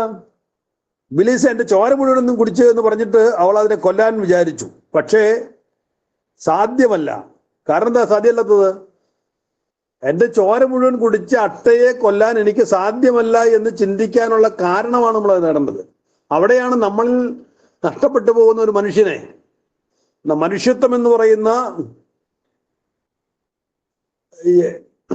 ആ ഒരു അവസ്ഥ നമുക്ക് നഷ്ടപ്പെടുന്നു എന്ന് നമ്മളെ ബോധ്യപ്പെടുത്തിക്കൊണ്ട് ബഷീർ പറയുകയാണ്, ഇവിടെ അട്ടയ്ക്ക് ഉമ്മയും ബാപ്പയും കാണും. ബ്രഹ്മാണ്ഡ മഹാപ്രപഞ്ചങ്ങളെ ചെറുതാക്കി തൻ്റെ ബോധമണ്ഡലത്തിലേക്ക് എത്തിക്കുന്നു എന്ന് ബഷീർ തന്നെ പറ്റി പറയുമ്പോൾ, അതായത് ലോകത്തെ മുഴുവനായി ഏറ്റവും ഇങ്ങനെ പരന്നു കിടക്കുന്ന ഈ വിശാലമായ ലോകത്തെ ഏറ്റവും ചെറുതാക്കി തൻ്റെ കസേരയ്ക്ക് ചുവട്ടിലേക്ക്, സോജാ രാജകുമാരി എന്നുള്ള ആ ഗസലിന്റെ ഈണത്തിലേക്ക് ബഷീർ ഈ ലോകത്തെ മുഴുവൻ കൊണ്ടൊന്ന് ചുരുക്കുകയാണ്. ഒരു കടുകുമണിയോളം ചെറുതാക്കിക്കൊണ്ട് തൻ്റെ കസേരയ്ക്ക് കീഴെ തൻ്റെ കണ്ണടയ്ക്ക് ചോട്ടിൽ കൊണ്ടുവന്ന് നിർത്തിക്കൊണ്ട് കാണിക്കുന്ന ആ ഒരു അവസ്ഥയാണ് ബഷീർ പറയുന്നത്. ഈ പെണ്ണട്ടയോ ആണട്ടയോ എന്നറിയില്ല, മക്കളും കാണും. അട്ടയ്ക്ക് ഉമ്മയും ബാപ്പയും മാത്രമല്ല, പെണ്ണട്ടയോ ആണട്ടയോ എന്നറിയില്ല, അതിന് മക്കളും കാണും. അല്ലാഹു സൃഷ്ടിച്ചതാണ്. കുഞ്ഞുപാത്തുമ്മയെ സൃഷ്ടിച്ചത് അല്ലാഹുവാണ്. കൊല്ലാൻ പാടില്ല, പാവമാണ്, ദോഷ ഒന്നും ചെയ്യരുത്. കുഞ്ഞുപാത്തുമ്മ പറയാണ്, അതായത് അവിടെ ഏറ്റവും വലിയ സംസ്കാരമുള്ള ആളുകൾ അപ്പുറത്തുണ്ട്. നിസാർ അഹമ്മദും ഖദീജയും ഒക്കെ നിൽക്കുമ്പോഴാണ് ഈ സംസ്കാരം തീരെയില്ലാത്ത, അതാണ് നമ്മൾ മനസ്സിലാക്കണം. നമ്മൾ വിചാരിക്കുന്നത് സംസ്കാരം എന്ന് പറയുന്നത് കുറെ വിദ്യാഭ്യാസമോ അല്ലെങ്കിൽ പട്ടുശീലകളോ ഒന്നുമല്ല എന്ന് നമ്മളെ ബോധ്യപ്പെടുത്തിക്കൊണ്ടാണ് ബഷീർ പറയുന്നത്. ഈ കുഞ്ഞുതാച്ചമ്മയുടെ മകളായ കുഞ്ഞുപാത്തുമ്മയ്ക്ക് തന്നെ കടിച്ച അട്ടയുടെ കുടുംബത്തെ പറ്റി പോലും, അതായത് ഈ പ്രപഞ്ചത്തിലെ സകല സൃഷ്ടികളും അള്ളാഹുവിൻ്റെതാണെന്നുള്ള ബോധ്യം ഈ നമുക്ക് നൽകിക്കൊണ്ടാണ് ബഷീർ ഈ കഥാപാത്രത്തെ അല്ലെങ്കിൽ ഈ കഥയെ അവതരിപ്പിക്കുന്നത്. അപ്പൊ നമ്മളിതെല്ലാം വായിക്കേണ്ടിയിരിക്കുന്നത് അങ്ങനെയാണ്. അതായത് വായിക്കുമ്പോൾ കഥയ്ക്കപ്പുറത്തായിട്ട് ബഷീർ എന്ന് പറയുന്ന മനുഷ്യൻ പറയുന്ന ആ ഒരു, അതുപോലെ തന്നെ ഈ ആനവാരിയും പൊൻകുരിശില് ഇന്നത്തെ ബഷീർ ഇന്നൊരു ബഷീറാണ് ചോദിക്കുന്നതെങ്കിൽ നമ്മുടെ നാട്ടിലുണ്ടാകാവുന്ന ഒരു വിപ്ലവത്തെ പറ്റി ആലോചിക്കണം. അതായത് ബഷീറിന്റെ കഥാപാത്രമായ പൊൻകുരിശ് തോമ പള്ളിയിലെ പൊൻകുരിശ് മോഷ്ടിച്ചു കഴിയുമ്പോ ഇൻസ്പെക്ടറോട് ചോദിക്കുന്ന ഒരു ചോദ്യമുണ്ട്. അതായത് ഈ ക്രിസ്തു തൂങ്ങി മരിച്ചത് പൊൻകുരിശിലോ മരക്കുരിശിലോ എന്ന് ചോദ്യം, അത് ചോദിക്കാൻ. അതുപോലെ അമ്പലത്തിലെ ഈ ഒരു ഭഗവത്ഗീതയും കുറെ മുലകളും എന്നുള്ള പേരിലൊരു ഒരു കഥ എഴുതാൻ, അതുപോലെ കേശവൻ നായരെ കൊണ്ടും സാറാമ്മയെ കൊണ്ടും പ്രേമിപ്പിക്കാൻ, പ്രിയപ്പെട്ട സാറാമ്മയെ ജീവിതം യൗവനതീഷ്ണവും ഹൃദയം പ്രേമസുലഭവുമായിരിക്കുന്ന ഈ അസുലഭ കാലഘട്ടത്തിൽ എൻ്റെ പ്രിയ സുഹൃത്ത് എങ്ങനെ വിനിയോഗിക്കുന്നു. ഞാനാണെങ്കിൽ എൻ്റെ ജീവിതത്തിലെ നിമിഷങ്ങൾ ഓരോന്ന് സാറാമ്മയോടുള്ള പ്രേമത്തിൽ കഴിക്കുകയാണ്. സാറാമ്മയോ ഗാഠമായി ചിന്തിച്ച് മധുരോദാരമായ ഒരു മറുപടിയാൽ എന്നെ അനുഗ്രഹിക്കണമെന്ന് അഭ്യർത്ഥിച്ചുകൊണ്ട് സാറാമ്മയുടെ കേശവൻ നായർ എന്ന് ഈ ഒരു നൂറ്റാണ്ട് മുൻപ് എഴുതാൻ തയ്യാറായ ഒരാളാണ് ബഷീർ. ബഷീറിനെ നമ്മൾ എങ്ങനെയെല്ലാമാണ് വായിക്കേണ്ടത്? മതിലുകളിലെ നാരായണിയുടെ ആ ഒരു അനുഭവത്തെ, അല്ലെങ്കിൽ ആ നാരായണിയും ജയിൽപ്പുള്ളിയായി വരുന്ന ബഷീറും തമ്മിലുള്ള ആ ബന്ധത്തെ നമ്മൾ എങ്ങനെയാണ് വായിച്ചെടുക്കേണ്ടത്? ഇതെല്ലാം നമ്മളോട് ചോദിക്കുന്ന ചില ചോദ്യങ്ങളാണ്. ഇപ്പൊ വാപ്പ ഞാൻ ഒരു ആനയെ കടിച്ചു എന്ന് പറയുമ്പോ ആനയെ കടിച്ചു എന്ന ഒരു നിസാരമായ ഒരു സംഭവമായി നമ്മൾ അതിനെ കാണുകയല്ല. ആന എന്ന് പറയുന്ന എല്ലാവർക്കും ഭയമുള്ള അല്ലെങ്കിൽ വലുതായിരിക്കുന്ന ഒരു ജീവിയെ, അതായത് ആനയെ ഒരു വലിയ ഒരു ഭരണവർഗമായിട്ടോ അല്ലെങ്കിൽ ഒരു ഹിംസാത്മക പ്രതീകമായിട്ടോ അല്ലെങ്കിൽ അധികാര കേന്ദ്രമായിട്ടോ ഒക്കെ സങ്കല്പിച്ചുകൊണ്ട് വേണം വായിക്കാനായിട്ട്. ഈ ആനപ്പൂട പറിക്കാൻ പോകുന്ന അല്ലെങ്കിൽ ആനവാലിൽ നിന്ന് ഒരു രോമം പറിച്ചിട്ട് രാധാമണിക്ക് കൊടുക്കണം എന്ന ആഗ്രഹത്തിന്മേൽ പോകുന്ന ബഷീർ രാധാമണി എന്ന് പറയുന്ന പെൺകുട്ടിക്കുള്ള ആഗ്രഹത്തെക്കാൾ ഉപരി രാധാമണി എന്ന് പറയുന്ന തൻ്റെ സഹപാഠിക്ക്, തൻ്റെ സുഹൃത്തിന് ഉള്ള ഒരു താല്പര്യത്തിന്മേൽ തന്നെ നവീന കാലഘട്ടത്തിൽ നിന്ന് മാറ്റി നിർത്തി വായിക്കുമ്പോഴാണ് അത് മനസ്സിലാവുക. ആ ആഗ്രഹം സാധിച്ചു കൊടുക്കാൻ ഞാൻ ഏതറ്റം വരെയും പോകുന്നു എന്നുള്ള ഒരു തെളിവാണ് ഈ ആനയുടെ വാലിൽ കടിക്കുന്ന ബഷീർ. അപ്പൊ ആനയുടെ വാലിൽ കടിച്ച് ആന ബഹളമെല്ലാം ഉണ്ടായിക്കഴിഞ്ഞാൽ അവസാനമാണ് ബഷീർ പറയുന്നത്, വാപ്പ ഞാൻ ആനയെ കടിച്ചു. അപ്പൊ ആനയെ കടിക്കാൻ മാത്രമുള്ള, ആനയെ തോണിയിൽ വെട്ടിക്കോരാൻ പോകുന്ന രാമൻ നായരെ അവതരിപ്പിക്കുന്ന ബഷീർ, ഇതെല്ലാം നമുക്ക്, അതുപോലെ തന്നെ മണ്ടൻ മുത്തബയുടെ ഒറ്റക്കണ്ണൻ പോക്കറിന്റെ സൈനബയുടെ എട്ടുകാലി മമ്മൂഞ്ഞ് എല്ലാ കാലത്തും ജീവിച്ചിരിക്കുന്ന ഒരു കഥാപാത്രമാണ്. അപ്പൊ ഈ ഒറ്റക്കണ്ണൻ പോക്കറിന്റെ, സൈനബയുടെ, എട്ടുകാലി മമ്മൂഞ്ഞിന്റെ, മണ്ടൻ മുത്തബയുടെ കഥ അവതരിപ്പിക്കുമ്പോൾ നമുക്ക് സൈനബയെ ഒരിക്കൽ പോലും മറക്കാൻ പറ്റില്ല. കാരണം തൻ്റെ പ്രേമ വാചനത്തിന് പാപ്പയെ പറ്റിച്ചുകൊണ്ട് മുട്ടയിട്ട് കൊടുക്കുന്ന ആ സൈനബയെ നമുക്ക് മറക്കാൻ പറ്റില്ല. അതുപോലെ തന്നെയാണ് ബഷീറിനെ നമുക്ക്, ഞാനിപ്പോ 9:21 ഇപ്പൊ ഞാൻ അവസാനിപ്പിക്കാൻ ആണ് ആഗ്രഹിക്കുന്നത്. എന്റെ സമയം എങ്ങനെയാണെന്ന് പറഞ്ഞിട്ടുണ്ടെങ്കിൽ അറിയായിരുന്നു. മോഹൻ സാറേ, 9:30 വരെ പോട്ടെ സാറേ, 9:30 വരെ. Okay, thank you. അപ്പൊ ബഷീർ പിന്നെ നമ്മൾ വായിക്കുമ്പോൾ മറ്റൊന്നുകൂടെ വായിക്കേണ്ടത് ബഷീറിന്റെ ഏറ്റവും രസകരമായ ഒരു പ്രസ്താവനയുണ്ട്. അതായത് വരട്ടുചൊറി, യുദ്ധം അവസാനിക്കണമെങ്കിൽ എന്ന് പറയുന്ന അദ്ദേഹത്തിന്റെ ഒരു കുറിപ്പുണ്ട്. അദ്ദേഹത്തിന്റെ കഥ എന്ന് പറയുന്നത് അദ്ദേഹം പറയുന്നുണ്ട്. കാരണം അദ്ദേഹം പറയുന്നത് ഞാൻ എഴുതുന്ന കഥകളോ നോവലുകളോ ഒന്നുമല്ല, ഞാൻ എൻ്റെ ജീവിതമാണ് എഴുതുന്നത്.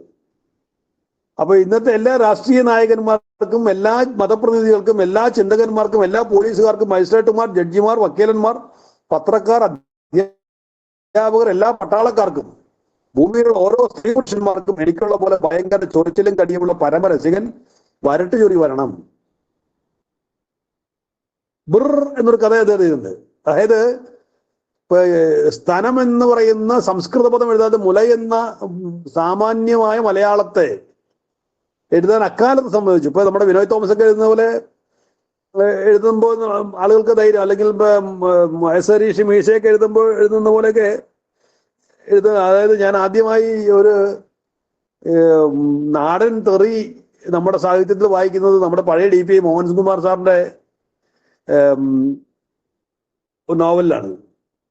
അത് കഴിഞ്ഞിട്ട് ഇപ്പൊ ഇതുപോലുള്ള നമ്മുടെ പുതിയ എഴുത്തുകാരൊക്കെ ഇതെല്ലാം തുറന്നെഴുതുന്നുണ്ട്. പക്ഷെ അന്ന് ബിർ എന്ന് പറയുന്ന ഒരു കഥ എഴുതാൻ തയ്യാറായ, അല്ലെങ്കിൽ ഈ ഇതുപോലെ ഉള്ള തനി മലയാളം ഉപയോഗിക്കാൻ തയ്യാറായ ബഷീർ വളരെ പച്ചയായി പറയാണ്, ഇവിടുത്തെ യുദ്ധം അവസാനിക്കണമല്ല, ഇവിടുത്തെ പ്രശ്നങ്ങൾ ഇപ്പൊ നമുക്കറിയാം. ഇപ്പൊ നമുക്ക് മുന്നിലുള്ള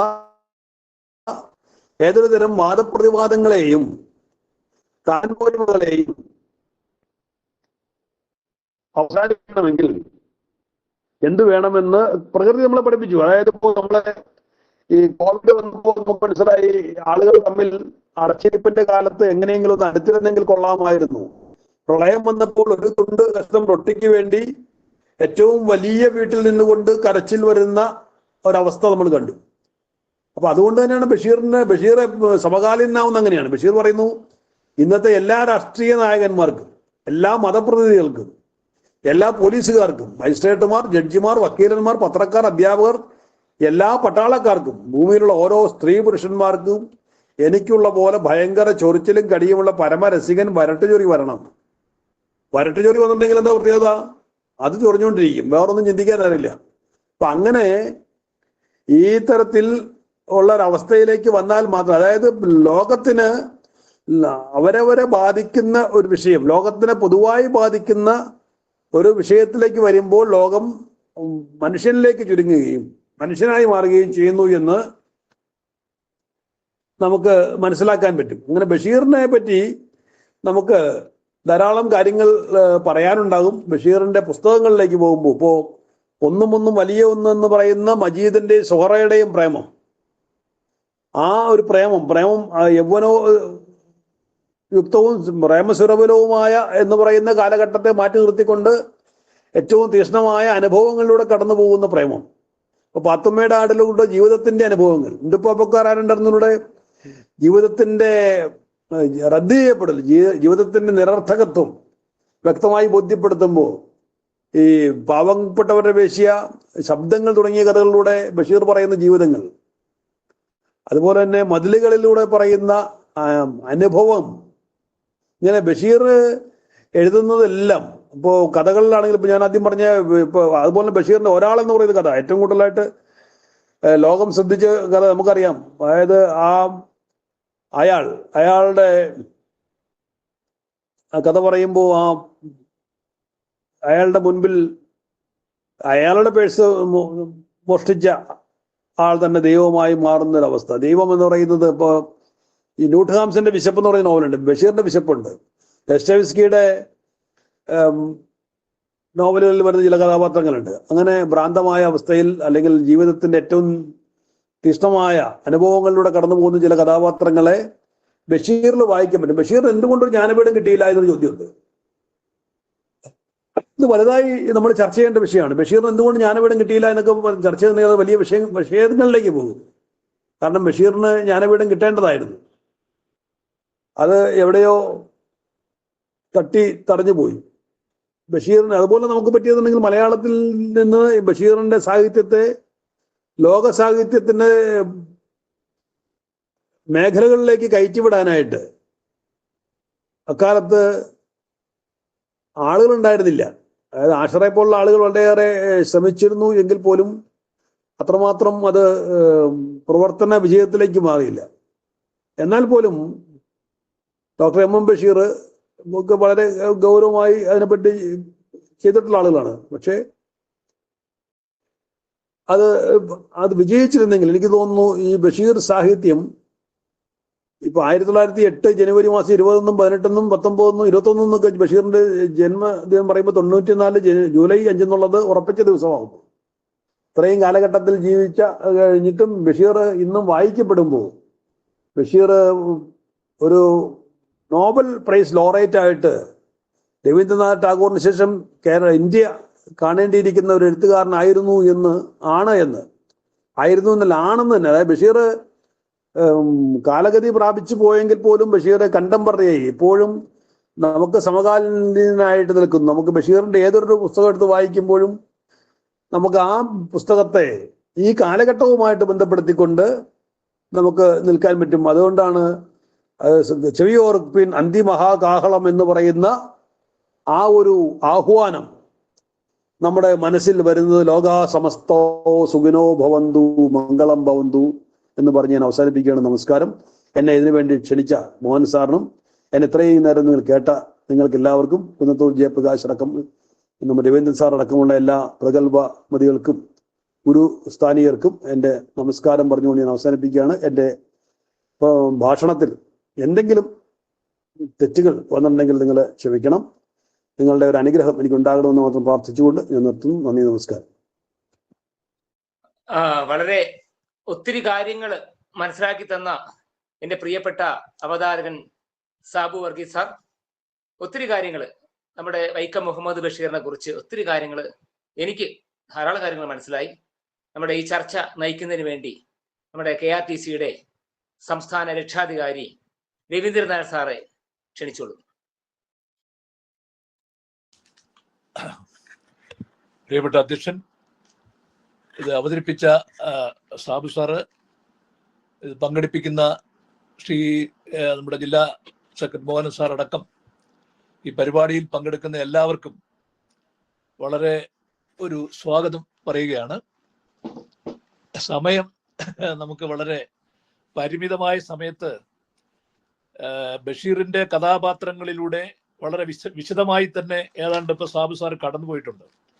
ആ കഥാപാത്രങ്ങളുടെ ഒരു ദൃശ്യാവിഷ്കാരം പോലെയുള്ള രീതിയാണ് പറഞ്ഞത്.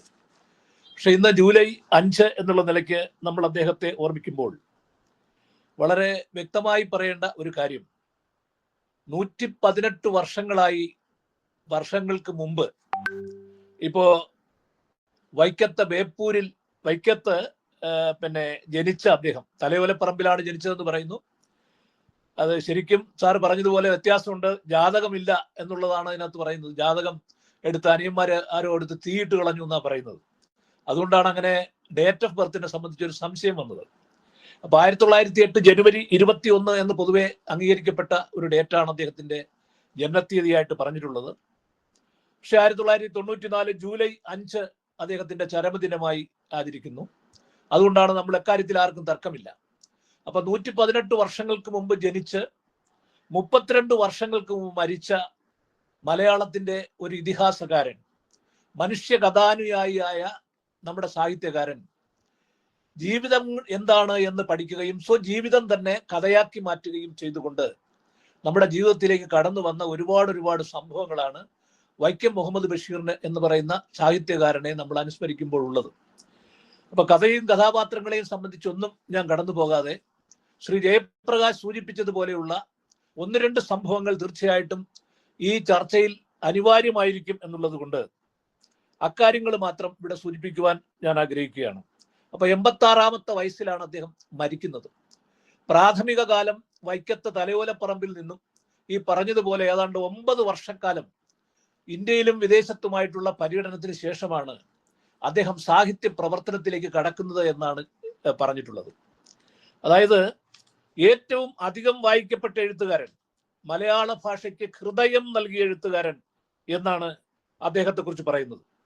ചെറുപ്പകാലത്ത് ഇങ്ങനെ ചുറ്റിത്തിരിഞ്ഞ് അവസാനം തിരിച്ച് കുറെ കാലം കൊച്ചിയിൽ താമസിച്ച് ഒടുവിൽ കോഴിക്കോട് ബേപ്പൂരിൽ എത്തിയപ്പോഴ് ആ ബേപ്പൂരിലായിരിക്കുമ്പോൾ ബേപ്പൂർ സുൽത്താൻ എന്ന പേര് അദ്ദേഹത്തിന് കൊടുക്കുന്നത് തന്നെ SK പൊറ്റക്കാട് എന്ന് പറയുന്ന മഹാനായ സാഹിത്യകാരനാണ്. ഇതുപോലെ ഒത്തിരി സംഭവങ്ങൾ അദ്ദേഹത്തിന്റെ ജീവിതവുമായി ബന്ധപ്പെട്ട് നമ്മൾ ഓർക്കണം ഈ ദിനത്തിൽ എന്ന് മാത്രമാണ് എനിക്ക് പറയാനുള്ളത്. ഇപ്പോ ബേപ്പൂരിൽ അദ്ദേഹം നട്ടുവളർത്തിയ മാംഗോസ്റ്റിൻ എന്ന് പറയുന്ന ഒരു വലിയ മരമുണ്ട്. കുട പോലെ ചൂടി നിൽക്കുന്ന ആ മരത്തിന്റെ ചുവട്ടിൽ വളരെ പ്രസിദ്ധമായ അദ്ദേഹത്തിന്റെ പ്രസിദ്ധമായ ചാരുകസാലയിൽ ഇരുന്നു കൊണ്ട് ബഷീർ പറഞ്ഞെഴുതി തീർത്തത് കഥ പറഞ്ഞ് കഥകൾ പറഞ്ഞ് അദ്ദേഹം കഥയായി തീർന്നു എന്നാണ്. അങ്ങനെ കഥയായി തീർന്ന ഇതിഹാസകാരനായി മാറി എന്ന് പറഞ്ഞത് അദ്ദേഹത്തിന്റെ പ്രിയ ശിഷ്യൻ സാക്ഷാൽ MT വാസുദേവൻ നായരായിരുന്നു. ഗുരു എന്നാണ് MT വാസുദേവൻ നായർ വൈക്കം മുഹമ്മദ് ബഷീറിനെ കുറിച്ച് പറയുന്നത്. കഥകൾ പറഞ്ഞ് കഥയായി തീർന്ന ഇതിഹാസമായി മാറി വൈക്കം മുഹമ്മദ് ബഷീർ എന്ന് പറഞ്ഞത് സാക്ഷാൽ MT വാസുദേവൻ നായരാണ്. ഈ പോക്കറ്റടിക്കാരനും പോക്കറ്റടിക്കപ്പെടുന്നവന്റെയും ജീവിതം പറഞ്ഞുകൊണ്ടുള്ള ഒരു രസകരമായ സംഭവം അദ്ദേഹം പറയുന്നുണ്ട്. അദ്ദേഹത്തിന് ഈ ഒരു ഭക്ഷണശാലയിൽ ചെന്ന് ഭക്ഷണം കഴിച്ചപ്പോ തിരിച്ചു നോക്കിയപ്പോ തന്റെ പേഴ്സ് നഷ്ടപ്പെട്ടിരിക്കുന്നു. പേഴ്സ് നഷ്ടപ്പെട്ടപ്പോ ചായക്കടക്കാരൻ പറഞ്ഞു, ഇതുപോലെ പല അഭ്യാസങ്ങളും ഇവിടെ സ്ഥിരമായി ആളുകൾ കാണിക്കുന്നുണ്ട്. അതുകൊണ്ട് വസ്ത്രങ്ങൾ ഓരോന്നായി അങ്ങനെ അഴിച്ചു വെക്കുന്ന വിവസ്ത്രനാകുന്ന രീതിയിൽ അങ്ങനെ മാനസിക വിഭ്രാന്തിയിൽ അകപ്പെട്ടിരിക്കുന്ന വൈക്കത്തിന്റെ മുമ്പിൽ നമ്മുടെ ഒരാളവിടെ വരികയാണ്. ഒരുത്തൻ വന്നിട്ട് കുറെ പേഴ്സുകൾ കാണിക്കുന്നതിൽ ഏതാ തങ്ങളുടെ പേഴ്സ് എന്ന് ചോദിക്കുന്നു. അങ്ങനെ വരുമ്പോൾ അതിലൊരു പേഴ്സ് എടുത്ത് കാണിക്കുന്നു. അത് ഏത് പേഴ്സ്? അപ്പൊ ഇയാടയിൽ നിന്ന് പോക്കറ്റ് അടിച്ചവനാണ് ആ പേഴ്സ് അവിടെ കൊണ്ടുവരുന്നത്. ആ പേഴ്സ് എടുത്തു കൊടുക്കുന്നു, പൈസ അവിടെ വരുന്നു. അപ്പം അവിടെ ബഷീർ പറയുന്നത് മാനവികതയുടെ സങ്കീർത്തനത്തിന് ഊനം തട്ടുന്നില്ല എന്ന്. അപ്പൊ പോക്കറ്റ് അടിച്ചു എന്നുള്ളത് ഒരു വലിയ കുറ്റമല്ല.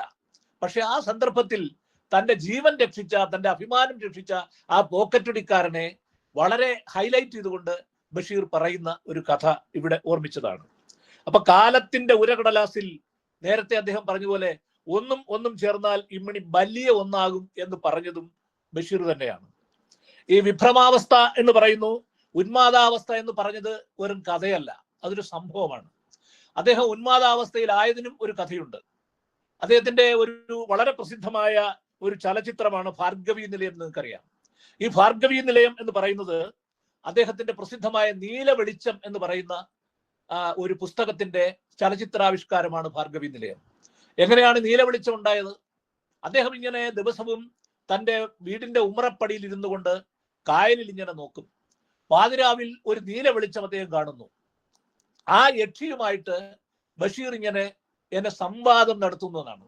അങ്ങനെ പറഞ്ഞ് ആ യക്ഷിയുമായി താതാമ്യപ്പെടുകയാണ് ബഷീർ. അങ്ങനെയാണ് ആ നീല വെളിച്ചം എന്ന് പറയുന്ന കഥ ഉണ്ടാകുന്നത്. പക്ഷേ അവിടെ സംഭവിക്കുന്നത് ബഷീറിൽ അതൊരു ഉന്മാദാവസ്ഥ വന്നിട്ട് അത് സ്വാഭാവികമായും ഭ്രാന്തായി മാറുന്നു എന്നാണ്. ഭ്രാന്തായി മാറി ബഷീർ ഇങ്ങനെ കത്തിയെടുത്ത് മറ്റുള്ളവരെയൊക്കെ ആക്രമിക്കുന്ന ഒരു സ്ഥിതിവിശേഷം വന്നപ്പോൾ വൈക്കം മുഹമ്മദ് ബഷീറിനെ സാന്ത്വനപ്പെടുത്തുവാൻ ശിഷ്യനായ MT വാസുദേവൻ നായരും ശോഭന പരമേശ്വരൻ നായരും അവിടെ എത്തുകയും അവർ വളരെ പണിപ്പെട്ട് ഇദ്ദേഹത്തെ ഒരു ഭ്രാന്താശുപത്രിയിൽ എത്തിച്ചു എന്നാണ് പറയുന്നത്. ഭ്രാന്താശുപത്രിയിൽ എത്തിക്കുന്നതിന് മുമ്പ് തന്നെ ആ വൈദ്യന് ചികിത്സ, നാട്ടുചികിത്സയാണ് ഇന്നത്തെ ഭ്രാന്താശുപത്രി എന്ന് പറയുന്നത്. ആ നാട്ടുചികിത്സയിരിക്കുന്ന വൈദ്യന് ഇദ്ദേഹത്തിന്റെ കഥകൾ അന്ന് കൊടുക്കുകയാണ്. കൊടുത്തിട്ട് പറഞ്ഞു, ഇതെല്ലാം വായിച്ചിട്ട് വേണം വൈക്കം മുഹമ്മദ് ബഷീറിനെ ചികിത്സിക്കാൻ.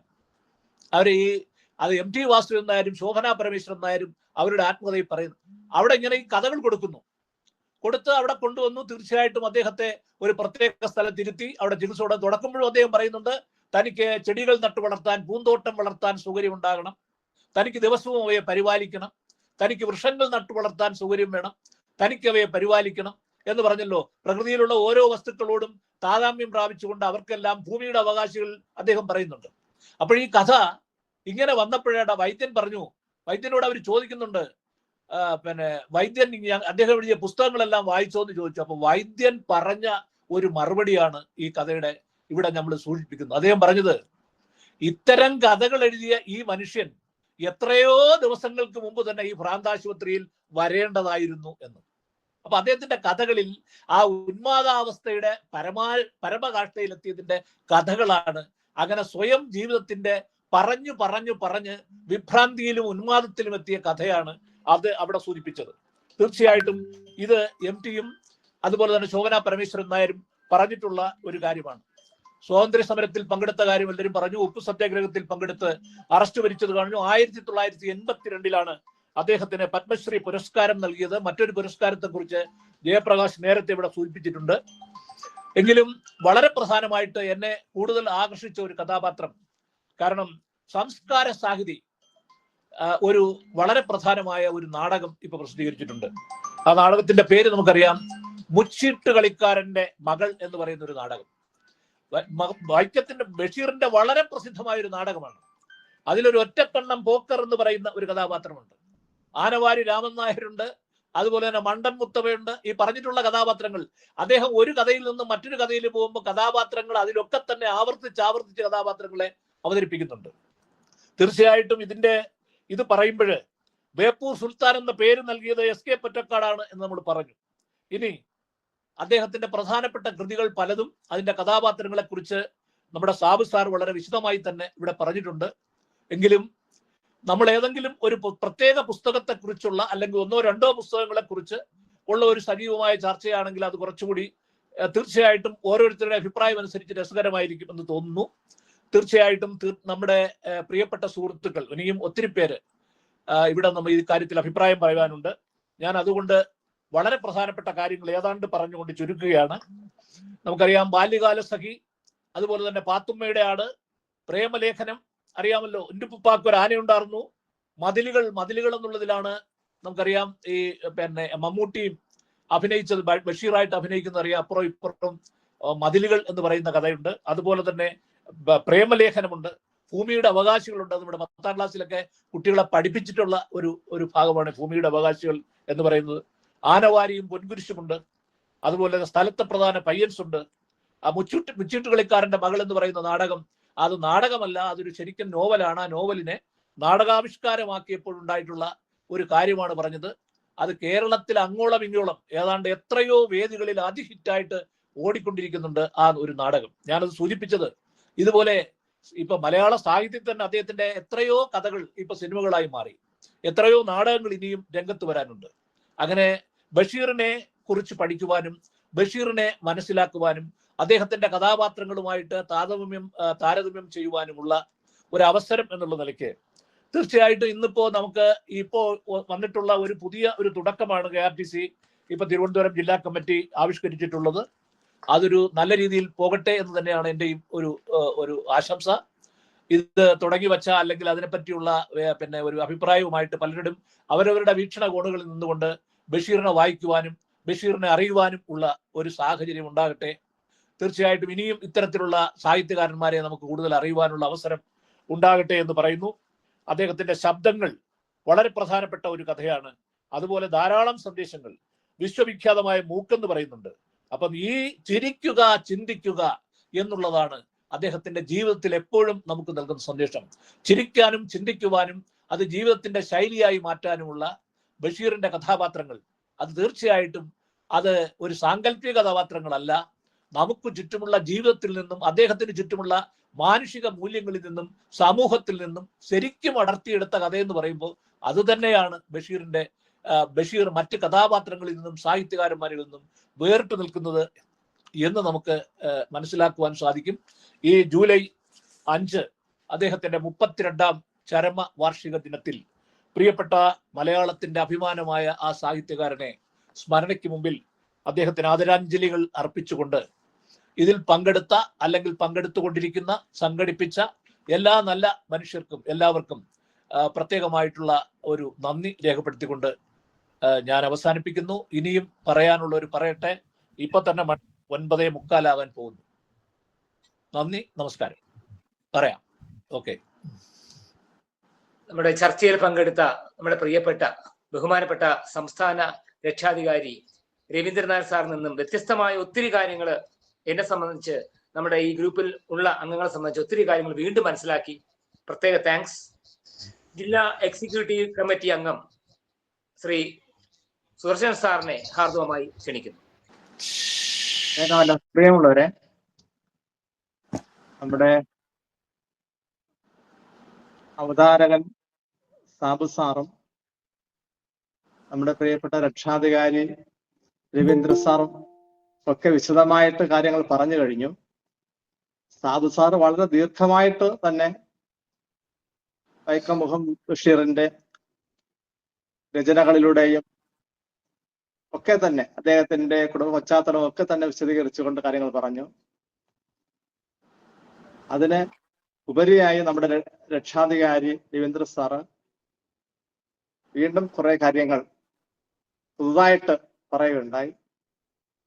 ഏകദേശം എല്ലാ കാര്യങ്ങളും തന്നെ ദീർഘമായി ഇവിടെ പ്രതിപാദിച്ചിരിക്കുകയാണ്.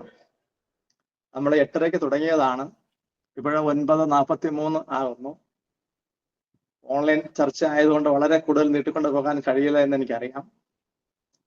എങ്കിലും ഇന്നലെ നമ്മുടെ പ്രസിഡന്റ് മോഹന സാറ് എന്നോട് ഈ കാര്യങ്ങൾ പറഞ്ഞപ്പോൾ സാബു സാർ പറഞ്ഞതുപോലെ തന്നെയാണ്, ഞാനും ഒരു മലയാളം അധ്യാപകനല്ല. വാണിജ്യശാസ്ത്രം പഠിച്ച് ഇപ്പോഴും വിദ്യാർത്ഥിയായിരിക്കുന്ന ഒരു എളിയ മനുഷ്യൻ മാത്രമാണ്. ബഷീറിന്റെ പുസ്തകങ്ങൾ, രചനകൾ എന്റെ കുട്ടിക്കാലത്ത് ഒക്കെ ഞാൻ ധാരാളമായി വായിച്ചിട്ടുണ്ട്. ഇപ്പോൾ കുറെ കാലമായി അധ്യാപകന് ആയതിനു ശേഷം വിശേഷിച്ചും വാണിജ്യശാസ്ത്രം ആയതുകൊണ്ട് തന്നെ കൂടുതൽ വായനകളൊന്നുമില്ല. എങ്കിലും വെറുതെ ഇരിക്കുകയല്ലേ, സാറിന്റെ ആ ഒരു വെല്ലുവിളി ഒന്ന് ഏറ്റെടുക്കാമെന്നുള്ള ആ ഒരു രീതിയിൽ ആണ് ഞാൻ ഇന്നലെ ഇത് ഏറ്റെടുത്തത്. പക്ഷെ ഇനി കൂടുതലൊന്നും കാര്യങ്ങൾ ഇതിനെക്കുറിച്ച് റെഫർ ചെയ്യാൻ കഴിഞ്ഞില്ല. എങ്കിലും എന്റെ ഓർമ്മയിൽ വരുന്ന ചില കാര്യങ്ങൾ മാത്രം ഞാൻ സൂചിപ്പിച്ചുകൊണ്ട് ഇവിടെ വാങ്ങിക്കൊള്ളാം. നമ്മുടെ ബഷീറിനെ കുറിച്ച്, ബേപ്പൂർ സുൽത്താൻ എന്ന വൈക്കം മുഹമ്മദ് ബഷീർ സാറിനെ കുറിച്ച് പറയുമ്പോൾ എനിക്ക് കൂടുതലായിട്ട് ഓർമ്മ വരുന്നത് അദ്ദേഹം തികച്ചും ഒരു മനുഷ്യ സ്നേഹിയായിരുന്നു, അല്ലെങ്കിൽ മനുഷ്യ സ്നേഹത്തിന്റെ പ്രവാചകൻ എന്ന് വേണമെങ്കിൽ നമുക്ക് വിശേഷിപ്പിക്കാം. അദ്ദേഹത്തിന്റെ എല്ലാ കഥാപാത്രങ്ങളിലും, സാറാമ്മയായാലും കേശവൻ നായരായാലും സുഹറ ആയാലും മജീദ് ആയാലും ഫാത്തിമയുടെ ആട് എന്നുള്ള ഇതിലുള്ള കഥാപാത്രങ്ങളായാലും ഒക്കെ തന്നെ മനുഷ്യ സ്നേഹത്തിന്റെ പ്രസക്തിയാണ്, അല്ലെങ്കിൽ അതിനെക്കുറിച്ച് ആണ് അതിലെല്ലാം തന്നെ വിശദമാക്കുന്നത്. ഇക്കാലത്ത് ഇല്ലാതായിരിക്കുന്നതും അത് തന്നെയാണ് മനുഷ്യ സ്നേഹം. അതുപോലെ തന്നെ അദ്ദേഹം ജീവിതത്തിന്റെ തത്വചിന്തകനും ആയിരുന്നു. വളരെ ഹാസ്യത്തിലൂടെ, നർമ്മത്തിലൂടെയൊക്കെ തന്നെ നമ്മുടെ ആനവാരിയും പൊൻകുരിശും, പിന്നെ വിശ്വവിഖ്യാതമായ മൂക്ക് തുടങ്ങിയ രീതിയിൽ അതിലെല്ലാം വളരെ സരസമായിട്ട് നർമ്മത്തോടുകൂടി തന്നെ ജീവിതത്തിന്റെ തത്വചിന്തകൻ എന്നുള്ള നിലയിൽ കൂടി അദ്ദേഹം പ്രവർത്തിച്ചിരുന്നില്ല എന്ന് ഞാൻ ചിന്തിക്കുകയാണ്. അതുപോലെ തന്നെ അദ്ദേഹം മലയാള ഭാഷയ്ക്ക് പുതിയൊരു ശൈലി സമ്മാനിച്ച ഒരു വ്യക്തിയായിരുന്നു, ഒരു എഴുത്തുകാരനായിരുന്നു. നമുക്കറിയാം, ബഷീറിന് മുൻപും പിൻപും ഒക്കെ തന്നെ ധാരാളമായിട്ട് രചനകൾ ഉണ്ടായിട്ടുണ്ട്. പക്ഷേ മനുഷ്യർ വായിക്കുന്ന രീതിയിലുള്ള രചന ഉണ്ടായത് വളരെ സരസമായി, സരളമായി, ലളിതമായി ഒക്കെ തന്നെ ഈ രചനകൾ അവതരിപ്പിച്ചിട്ടുള്ളത് നമ്മുടെ വൈക്കം മുഹമ്മദ് ബഷീർ ആണ്. ഏതൊരു കുട്ടിക്കും, മുതിർന്നവർക്കും, പിന്നീട് സാഹിത്യകാരന്മാർക്കും അല്ലെങ്കിൽ സാഹിത്യത്തിനെ കുറിച്ച് അറിവില്ലാത്തവർക്കും ഒക്കെ തന്നെ വായിക്കാൻ കഴിയുന്ന രീതിയിലാണ് അദ്ദേഹം ആ രചനകളെല്ലാം നടത്തിയിരുന്നത്. ബേപ്പൂർ സുൽത്താൻ അല്ലെങ്കിൽ മുഹമ്മദ് ബഷീർ എന്നുള്ള പേര് ഞാൻ നേരത്തെ പറഞ്ഞതുപോലെ സ്നേഹത്തിന്റെയും നർമ്മഭാഷയുടെയും ലാളിത്യത്തിന്റെയും മാനവികതയുടെയും ഒക്കെ തന്നെ പേരുകൾ ഒരു പര്യായപദമായിട്ട് വേണമെങ്കിൽ നമുക്ക് പറയാനായിട്ട് കഴിയും. സാബു സാർ പറഞ്ഞതുപോലെ ജീവിതമാണ് എന്റെ സർവകലാശാല എന്ന് അദ്ദേഹം പറഞ്ഞിരുന്നു. അതിൽ നിന്ന് ഞാൻ മനസ്സിലാക്കിയത്, അദ്ദേഹം കുറെ നാള് ജയിലിലായിരുന്നു. ഗാന്ധിജിയുടെ ആഹ്വാനപ്രകാരം, ഇന്ത്യൻ നാഷണൽ കോൺഗ്രസിന്റെ ആഹ്വാനപ്രകാരം സ്വാതന്ത്ര്യ സമരത്തിലേക്ക് ഹൈസ്കൂൾ വിദ്യാർത്ഥിയായിരുന്ന സമയത്ത് തന്നെ അദ്ദേഹം എടുത്തു ചാടുകയും അദ്ദേഹം ജയിലിലാവുകയും ചെയ്തു. അപ്പോൾ ആ സ്വാതന്ത്ര്യ സമരത്തിൽ പങ്കെടുത്ത കാലത്തും ജയിലിലായിരുന്ന കാലത്തും ഒക്കെ അദ്ദേഹം ജീവിതത്തിൽ കുറെ അറിവുകൾ, ജ്ഞാനം നേടിയിരുന്നു. അത് അദ്ദേഹം നേരിട്ട് അനുഭവിച്ച ജ്ഞാനമാണ് അദ്ദേഹത്തിന്റെ രചനകളിൽ മിക്കവാറും ഒക്കെ തന്നെ വന്നിട്ടുള്ളത്. ആ സ്വാതന്ത്ര്യ സമര സേനാനി ആയിരുന്നപ്പോഴായാലും, തടവുകാരനായിരുന്നപ്പോഴും, യാത്രികനായിരുന്നപ്പോഴും, അദ്ദേഹം വീട്ടിലായിരുന്നപ്പോഴും ഒക്കെ അദ്ദേഹത്തിന് ലഭിച്ച ആ ഒരു അനുഭവമാണ് അദ്ദേഹത്തിന്റെ രചനകളിൽ ഒക്കെ തന്നെ നമുക്ക് കാണാൻ കഴിയുന്നത്. നമുക്കറിയാം പാത്തുമ്മയുടെ ആട് അദ്ദേഹത്തിന്റെ വീടിന്റെ പശ്ചാത്തലം ഒക്കെ ആയിട്ടാണ് ആ രചന ഉണ്ടായിട്ടുള്ളത്. നമുക്ക് ഏവർക്കും ഭംഗിയായിട്ട് വായിച്ച്, അല്ലെങ്കിൽ അത് എത്ര തവണ വായിച്ചാലും നമുക്ക് പുതിയൊരു അനുഭൂതി നൽകുന്ന ആ ഒരു രചനയാണ് അദ്ദേഹത്തിന്റെ ഇതായിട്ടുള്ളത്. അതായത് സംസാര ഭാഷയെ സാഹിത്യ ഭാഷയാക്കി മാറ്റിയ ഒരു രചയിതാവാണ്. നമുക്ക് ഹൃദയം കൊണ്ട് തന്നെ നേരിട്ട് സംവദിക്കുന്ന രചനയുള്ള രചയിതാവാണ് വൈക്കം മുഹമ്മദ് ബഷീർ എന്ന് ഞാൻ മനസ്സിലാക്കുകയാണ്. ബഷീറിന്റെ രചനകളിൽ ഏറ്റവും വലിയ ശക്തി മനുഷ്യനുള്ള വിശ്വാസമാണ്.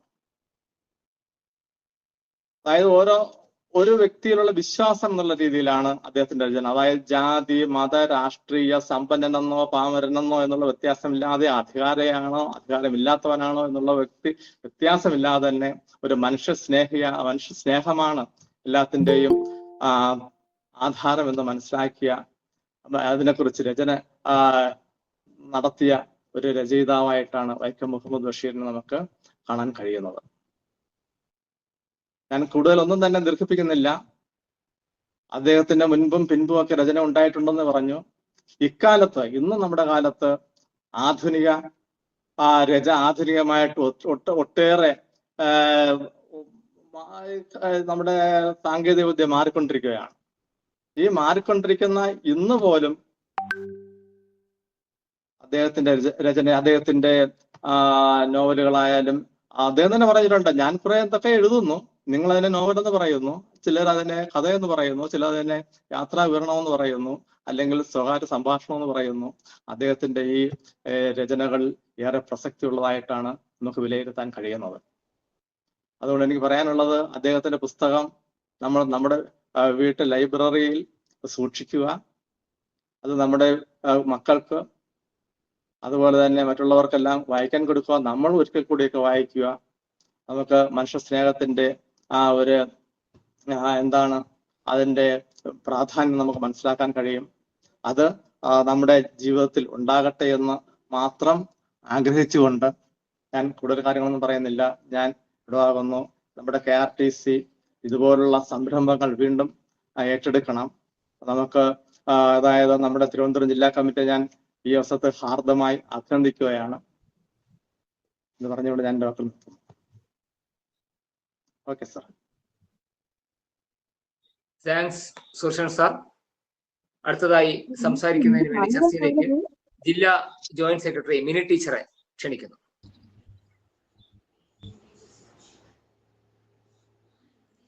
KRTCയുടെ ബഷീർ അനുസ്മരണ മീറ്റിംഗിൽ പങ്കെടുത്തുകൊണ്ടിരിക്കുന്ന എല്ലാവർക്കും നമസ്കാരം.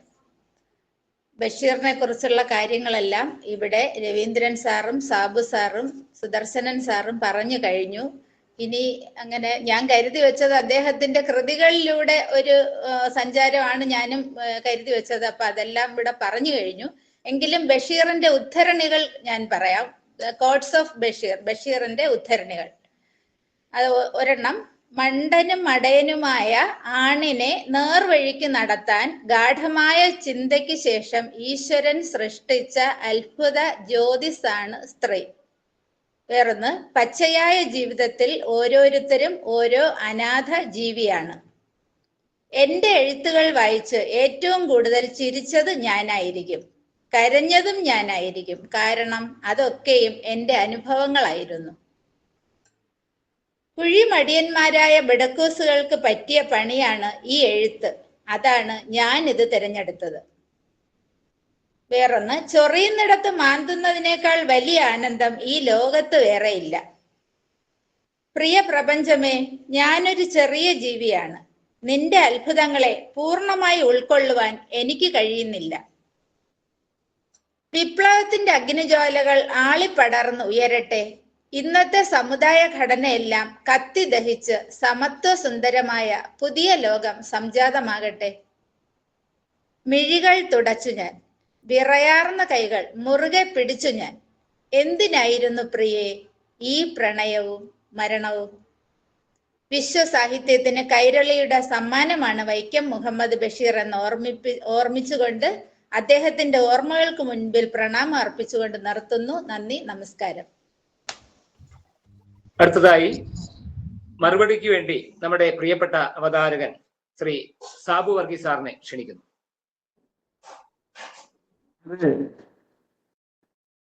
വിപുലമായ ഒരു ചർച്ചയാണ് ഇപ്പോൾ ഇവിടെ നടന്നത്. അതായത് രവീന്ദ്രനാഥ് സാറും സോലിസിറ്റർ സാറും കാര്യങ്ങൾ വളരെ വ്യക്തമായി ഒന്നുകൂടെ ഒന്ന് ഓർമ്മപ്പെടുത്തി.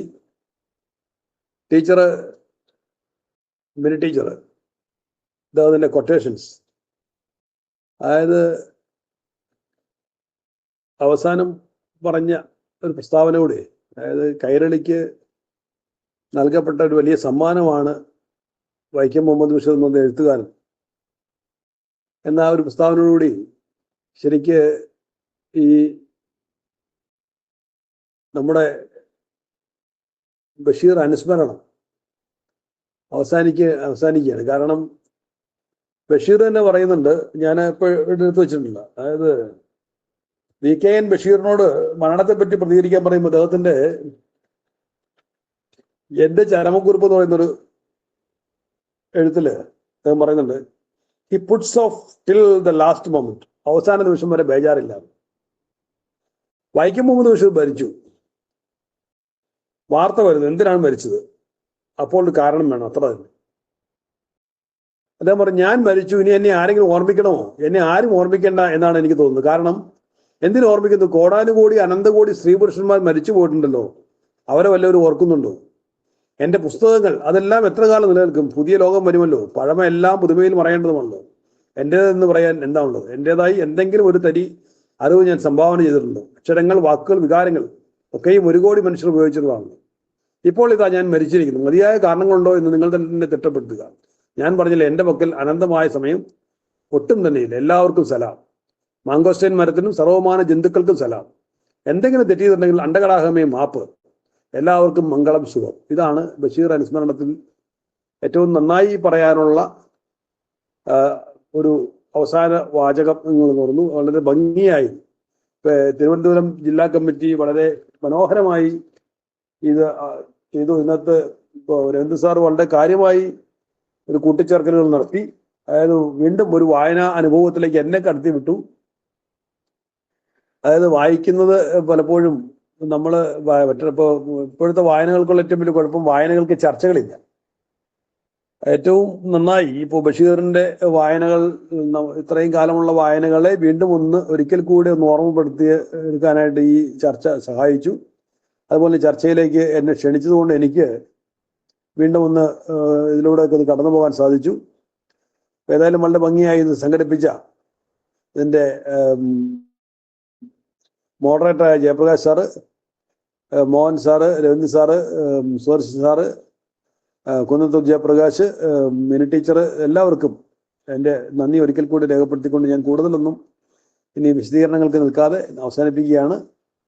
ഇനിയും നമുക്ക് ഇതുപോലെ കൂടിച്ചേരാൻ കഴിയട്ടെ എന്ന് ആശംസിച്ചുകൊണ്ട് നിർത്തുന്നു. നന്ദി, നമസ്കാരം. ഈ ബഷീർ അനുസ്മരണ ചടങ്ങില് ഒത്തിരി അറിവുകൾ നമ്മുടെ ബഷീറിനെ കുറിച്ചും ഒക്കെ നമുക്ക് അറിവ് പകർന്നു തന്ന നമ്മുടെ നേതാക്കൾ, ഈ പരിപാടിയിൽ നന്ദി അറിയിക്കുന്നതിന് വേണ്ടി ബഹുമാനപ്പെട്ട KRTCയുടെ സെക്രട്ടറി മോഹൻ സാറിനെ ക്ഷണിച്ചുകൊള്ളുന്നു.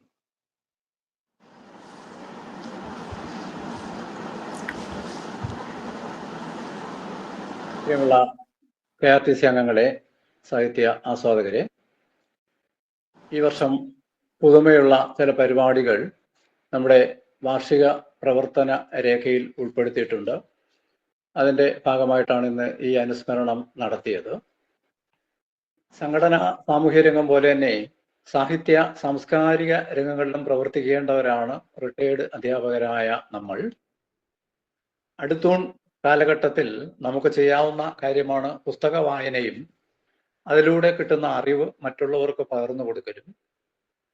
ജീവിതം തികച്ചും യാന്ത്രികമാവുന്ന ഈ കാലഘട്ടത്തിൽ കുട്ടികളെ, നമ്മുടെയൊക്കെ തന്നെ ചെറുകുട്ടികളെ നേർവഴിക്ക് നയിക്കാനും പുസ്തക വായനയുടെ പ്രാധാന്യം അവരെ ബോധ്യപ്പെടുത്താനും നമ്മുടെ പ്രവൃത്തികൾക്ക് കഴിയണം.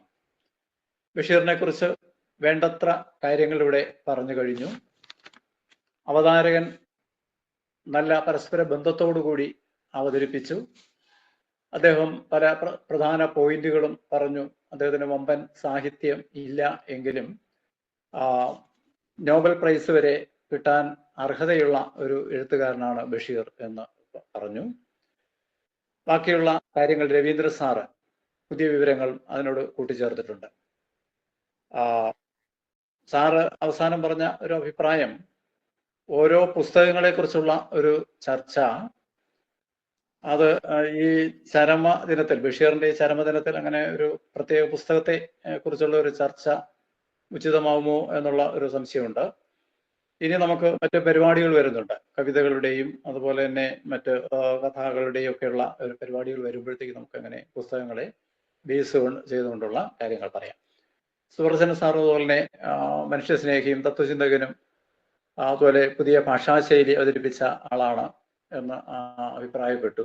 മിനി ടീച്ചറും അതുപോലെ തന്നെയാണ്. ടീച്ചറിന്റെ കൊട്ടേഷൻസ് ബഷീറിന്റെ പുസ്തകങ്ങൾ വായിക്കുന്ന ഒരു അനുഭവം തന്നെ നമുക്ക് ഉണ്ടാക്കി. അവസാന സമയത്ത് ഏറ്റവും ഉചിതമായിട്ട് മറ്റുള്ള പറഞ്ഞതിൽ നിന്ന് വ്യത്യസ്തമായി ബഷീറിന്റെ കൃതികളിൽ നിന്നുള്ള ഉദ്ധരണികൾ, അദ്ദേഹത്തിന്റെ കൃതികൾ വായിക്കുന്ന ഒരു അനുഭവം തന്നെയാണ് നമുക്ക് ഉണ്ടാക്കിയത്. 20 പേരെ ഇവിടെ പങ്കെടുത്തിട്ടുള്ളെങ്കിലും വലിയ ഒരു പരിപാടിയുടെ പ്രതീതി നമ്മുടെ ഇതിന് ഉണ്ടായിരുന്നു. ഇതൊരു തുടക്കമാണ്.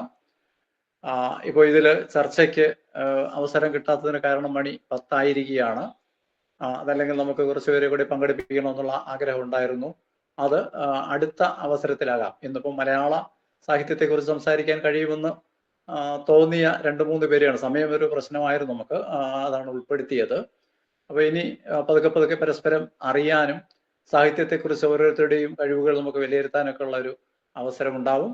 എൻ്റെ കടമ എന്ന് പറയുന്നത് നന്ദി രേഖപ്പെടുത്തലാണ്. ഈ അനുസ്മരണ പരിപാടിയിൽ അധ്യക്ഷത വഹിച്ച ജയപ്രകാശ് MP സാറിന് വളരെ വൈകിയാണ് അറിയിച്ചത്. കാരണം രാജേശ്വരി സവിത ടീച്ചർ സ്ഥലത്തില്ല എന്ന് അറിയിച്ചതിന് ശേഷമാണ് ജയപ്രകാശ് സാറിനെ ക്ഷണിച്ചത്. അദ്ദേഹം തൻ്റെ കടമ ഭംഗിയായിട്ട് നിർവഹിച്ചു. അദ്ദേഹത്തിന് നന്ദി രേഖപ്പെടുത്തുന്നു. നമ്മുടെ ജില്ലാ കമ്മിറ്റിയുടെ പേരിലും എൻ്റെ പേരിലും നന്ദി രേഖപ്പെടുത്തുന്നു. വിഷയം അവതരിപ്പിച്ച സാബു വർഗീസ് സാർ, അദ്ദേഹം ഈ കഴിഞ്ഞ വർഷം KRTC നടത്തിയ സാഹിത്യ മത്സരത്തിൽ ലേഖന മത്സരത്തിന്റെ വിജയിയാണ്. അദ്ദേഹത്തിന്റെ ലേഖനം മനസ്സിരുത്തി ഞാൻ പൂർണ്ണമായും വായിച്ചു. അപ്പോൾ അദ്ദേഹത്തിന്റെ ഒരു കഴിവ്, കാര്യങ്ങൾ വിലയിരുത്താനുള്ള ഒരു കഴിവ് ബോധ്യമായി. അതുകൊണ്ട് തന്നെയാണ് കാസർഗോഡ് വെച്ച് അദ്ദേഹത്തെ നമുക്ക് ഒരു ഓഫ്ലൈൻ പരിപാടിയായിരുന്നു നമ്മൾ ഉദ്ദേശിച്ചത്. അതിൽ സാറ് എത്താമെന്ന് വാക്ക് തന്നിരുന്നു. തിരുവനന്തപുരത്ത് വന്ന് അവതരിപ്പിക്കാമെന്ന് അദ്ദേഹം വാക്ക് തന്നിരുന്നു. പക്ഷേ നമുക്ക് മറ്റു ചില ബാഹുല്യങ്ങൾ കാരണം അത് ഓൺലൈൻ ആക്കേണ്ടി വന്നു. സാറ് ഭംഗിയായിട്ട് സാറിന്റെ കടമ നിറവേറ്റി. സാറിന് വളരെയേറെ നന്ദി രേഖപ്പെടുത്തുകയാണ്. ചർച്ചയിൽ പങ്കെടുത്ത രവീന്ദ്രൻ നായർ സാറ്, സംസ്ഥാന രക്ഷാധികാരി, അദ്ദേഹവും സാബു വർഗീസ് സാറിന്റെ വാക്കുകളെ പിന്തുടർന്ന് കൂടുതൽ കാര്യങ്ങൾ, പുതിയ കാര്യങ്ങൾ നമുക്ക് വെളിപ്പെടുത്തി. അദ്ദേഹത്തിനും ജില്ലാ കമ്മിറ്റിയുടെയും എന്റെയും പേരിലുള്ള നന്ദി രേഖപ്പെടുത്തുന്നു. സുദർശനൻ സാറിന്റെ പേര് നിർദ്ദേശിച്ചത് നമ്മുടെ ആറ്റിങ്ങൽ ഉണ്ണികൃഷ്ണ സാറാണ്. സാറിനെ വിളിച്ചു. അപ്പോൾ സുദർശനൻ സാർ സംസാരിക്കുമെന്ന് പറഞ്ഞു. അപ്പോൾ സാറ് പറഞ്ഞപ്പോഴാണ്, സാർ മറ്റു വിഷയങ്ങളാണെങ്കിലും സാറ് ഭംഗിയായിട്ട്, കാരണം അദ്ദേഹത്തിന് ഒരു വായനയ്ക്കും കൂടെ ഒക്കെയുള്ള അവസരങ്ങളുണ്ടായി. സാറിനും തിരുവനന്തപുരം ജില്ലാ കമ്മിറ്റിയുടെ പേരിലുള്ള നന്ദി അറിയിക്കുന്നു. അതുപോലെ മിനി ടീച്ചർ നമ്മുടെ ജില്ലാ കമ്മിറ്റിയുടെ എല്ലാമാണ്. ഏത് കാര്യവും ഭംഗിയായി നിർവഹിക്കുന്ന ഒരു വ്യക്തി കൂടിയാണ്. ടീച്ചർ വളരെ ഉചിതമായിട്ട് തന്നെ കുറച്ച് കാര്യങ്ങളിവിടെ പറയുകയുണ്ടായി. ടീച്ചർക്കും ജില്ലാ കമ്മിറ്റിയുടെയും എൻ്റെയും പേരിലുള്ള നന്ദി രേഖപ്പെടുത്തുന്നു. ഇത്രയും പറഞ്ഞുകൊണ്ട് വാക്കുകൾ അവസാനിപ്പിക്കുക.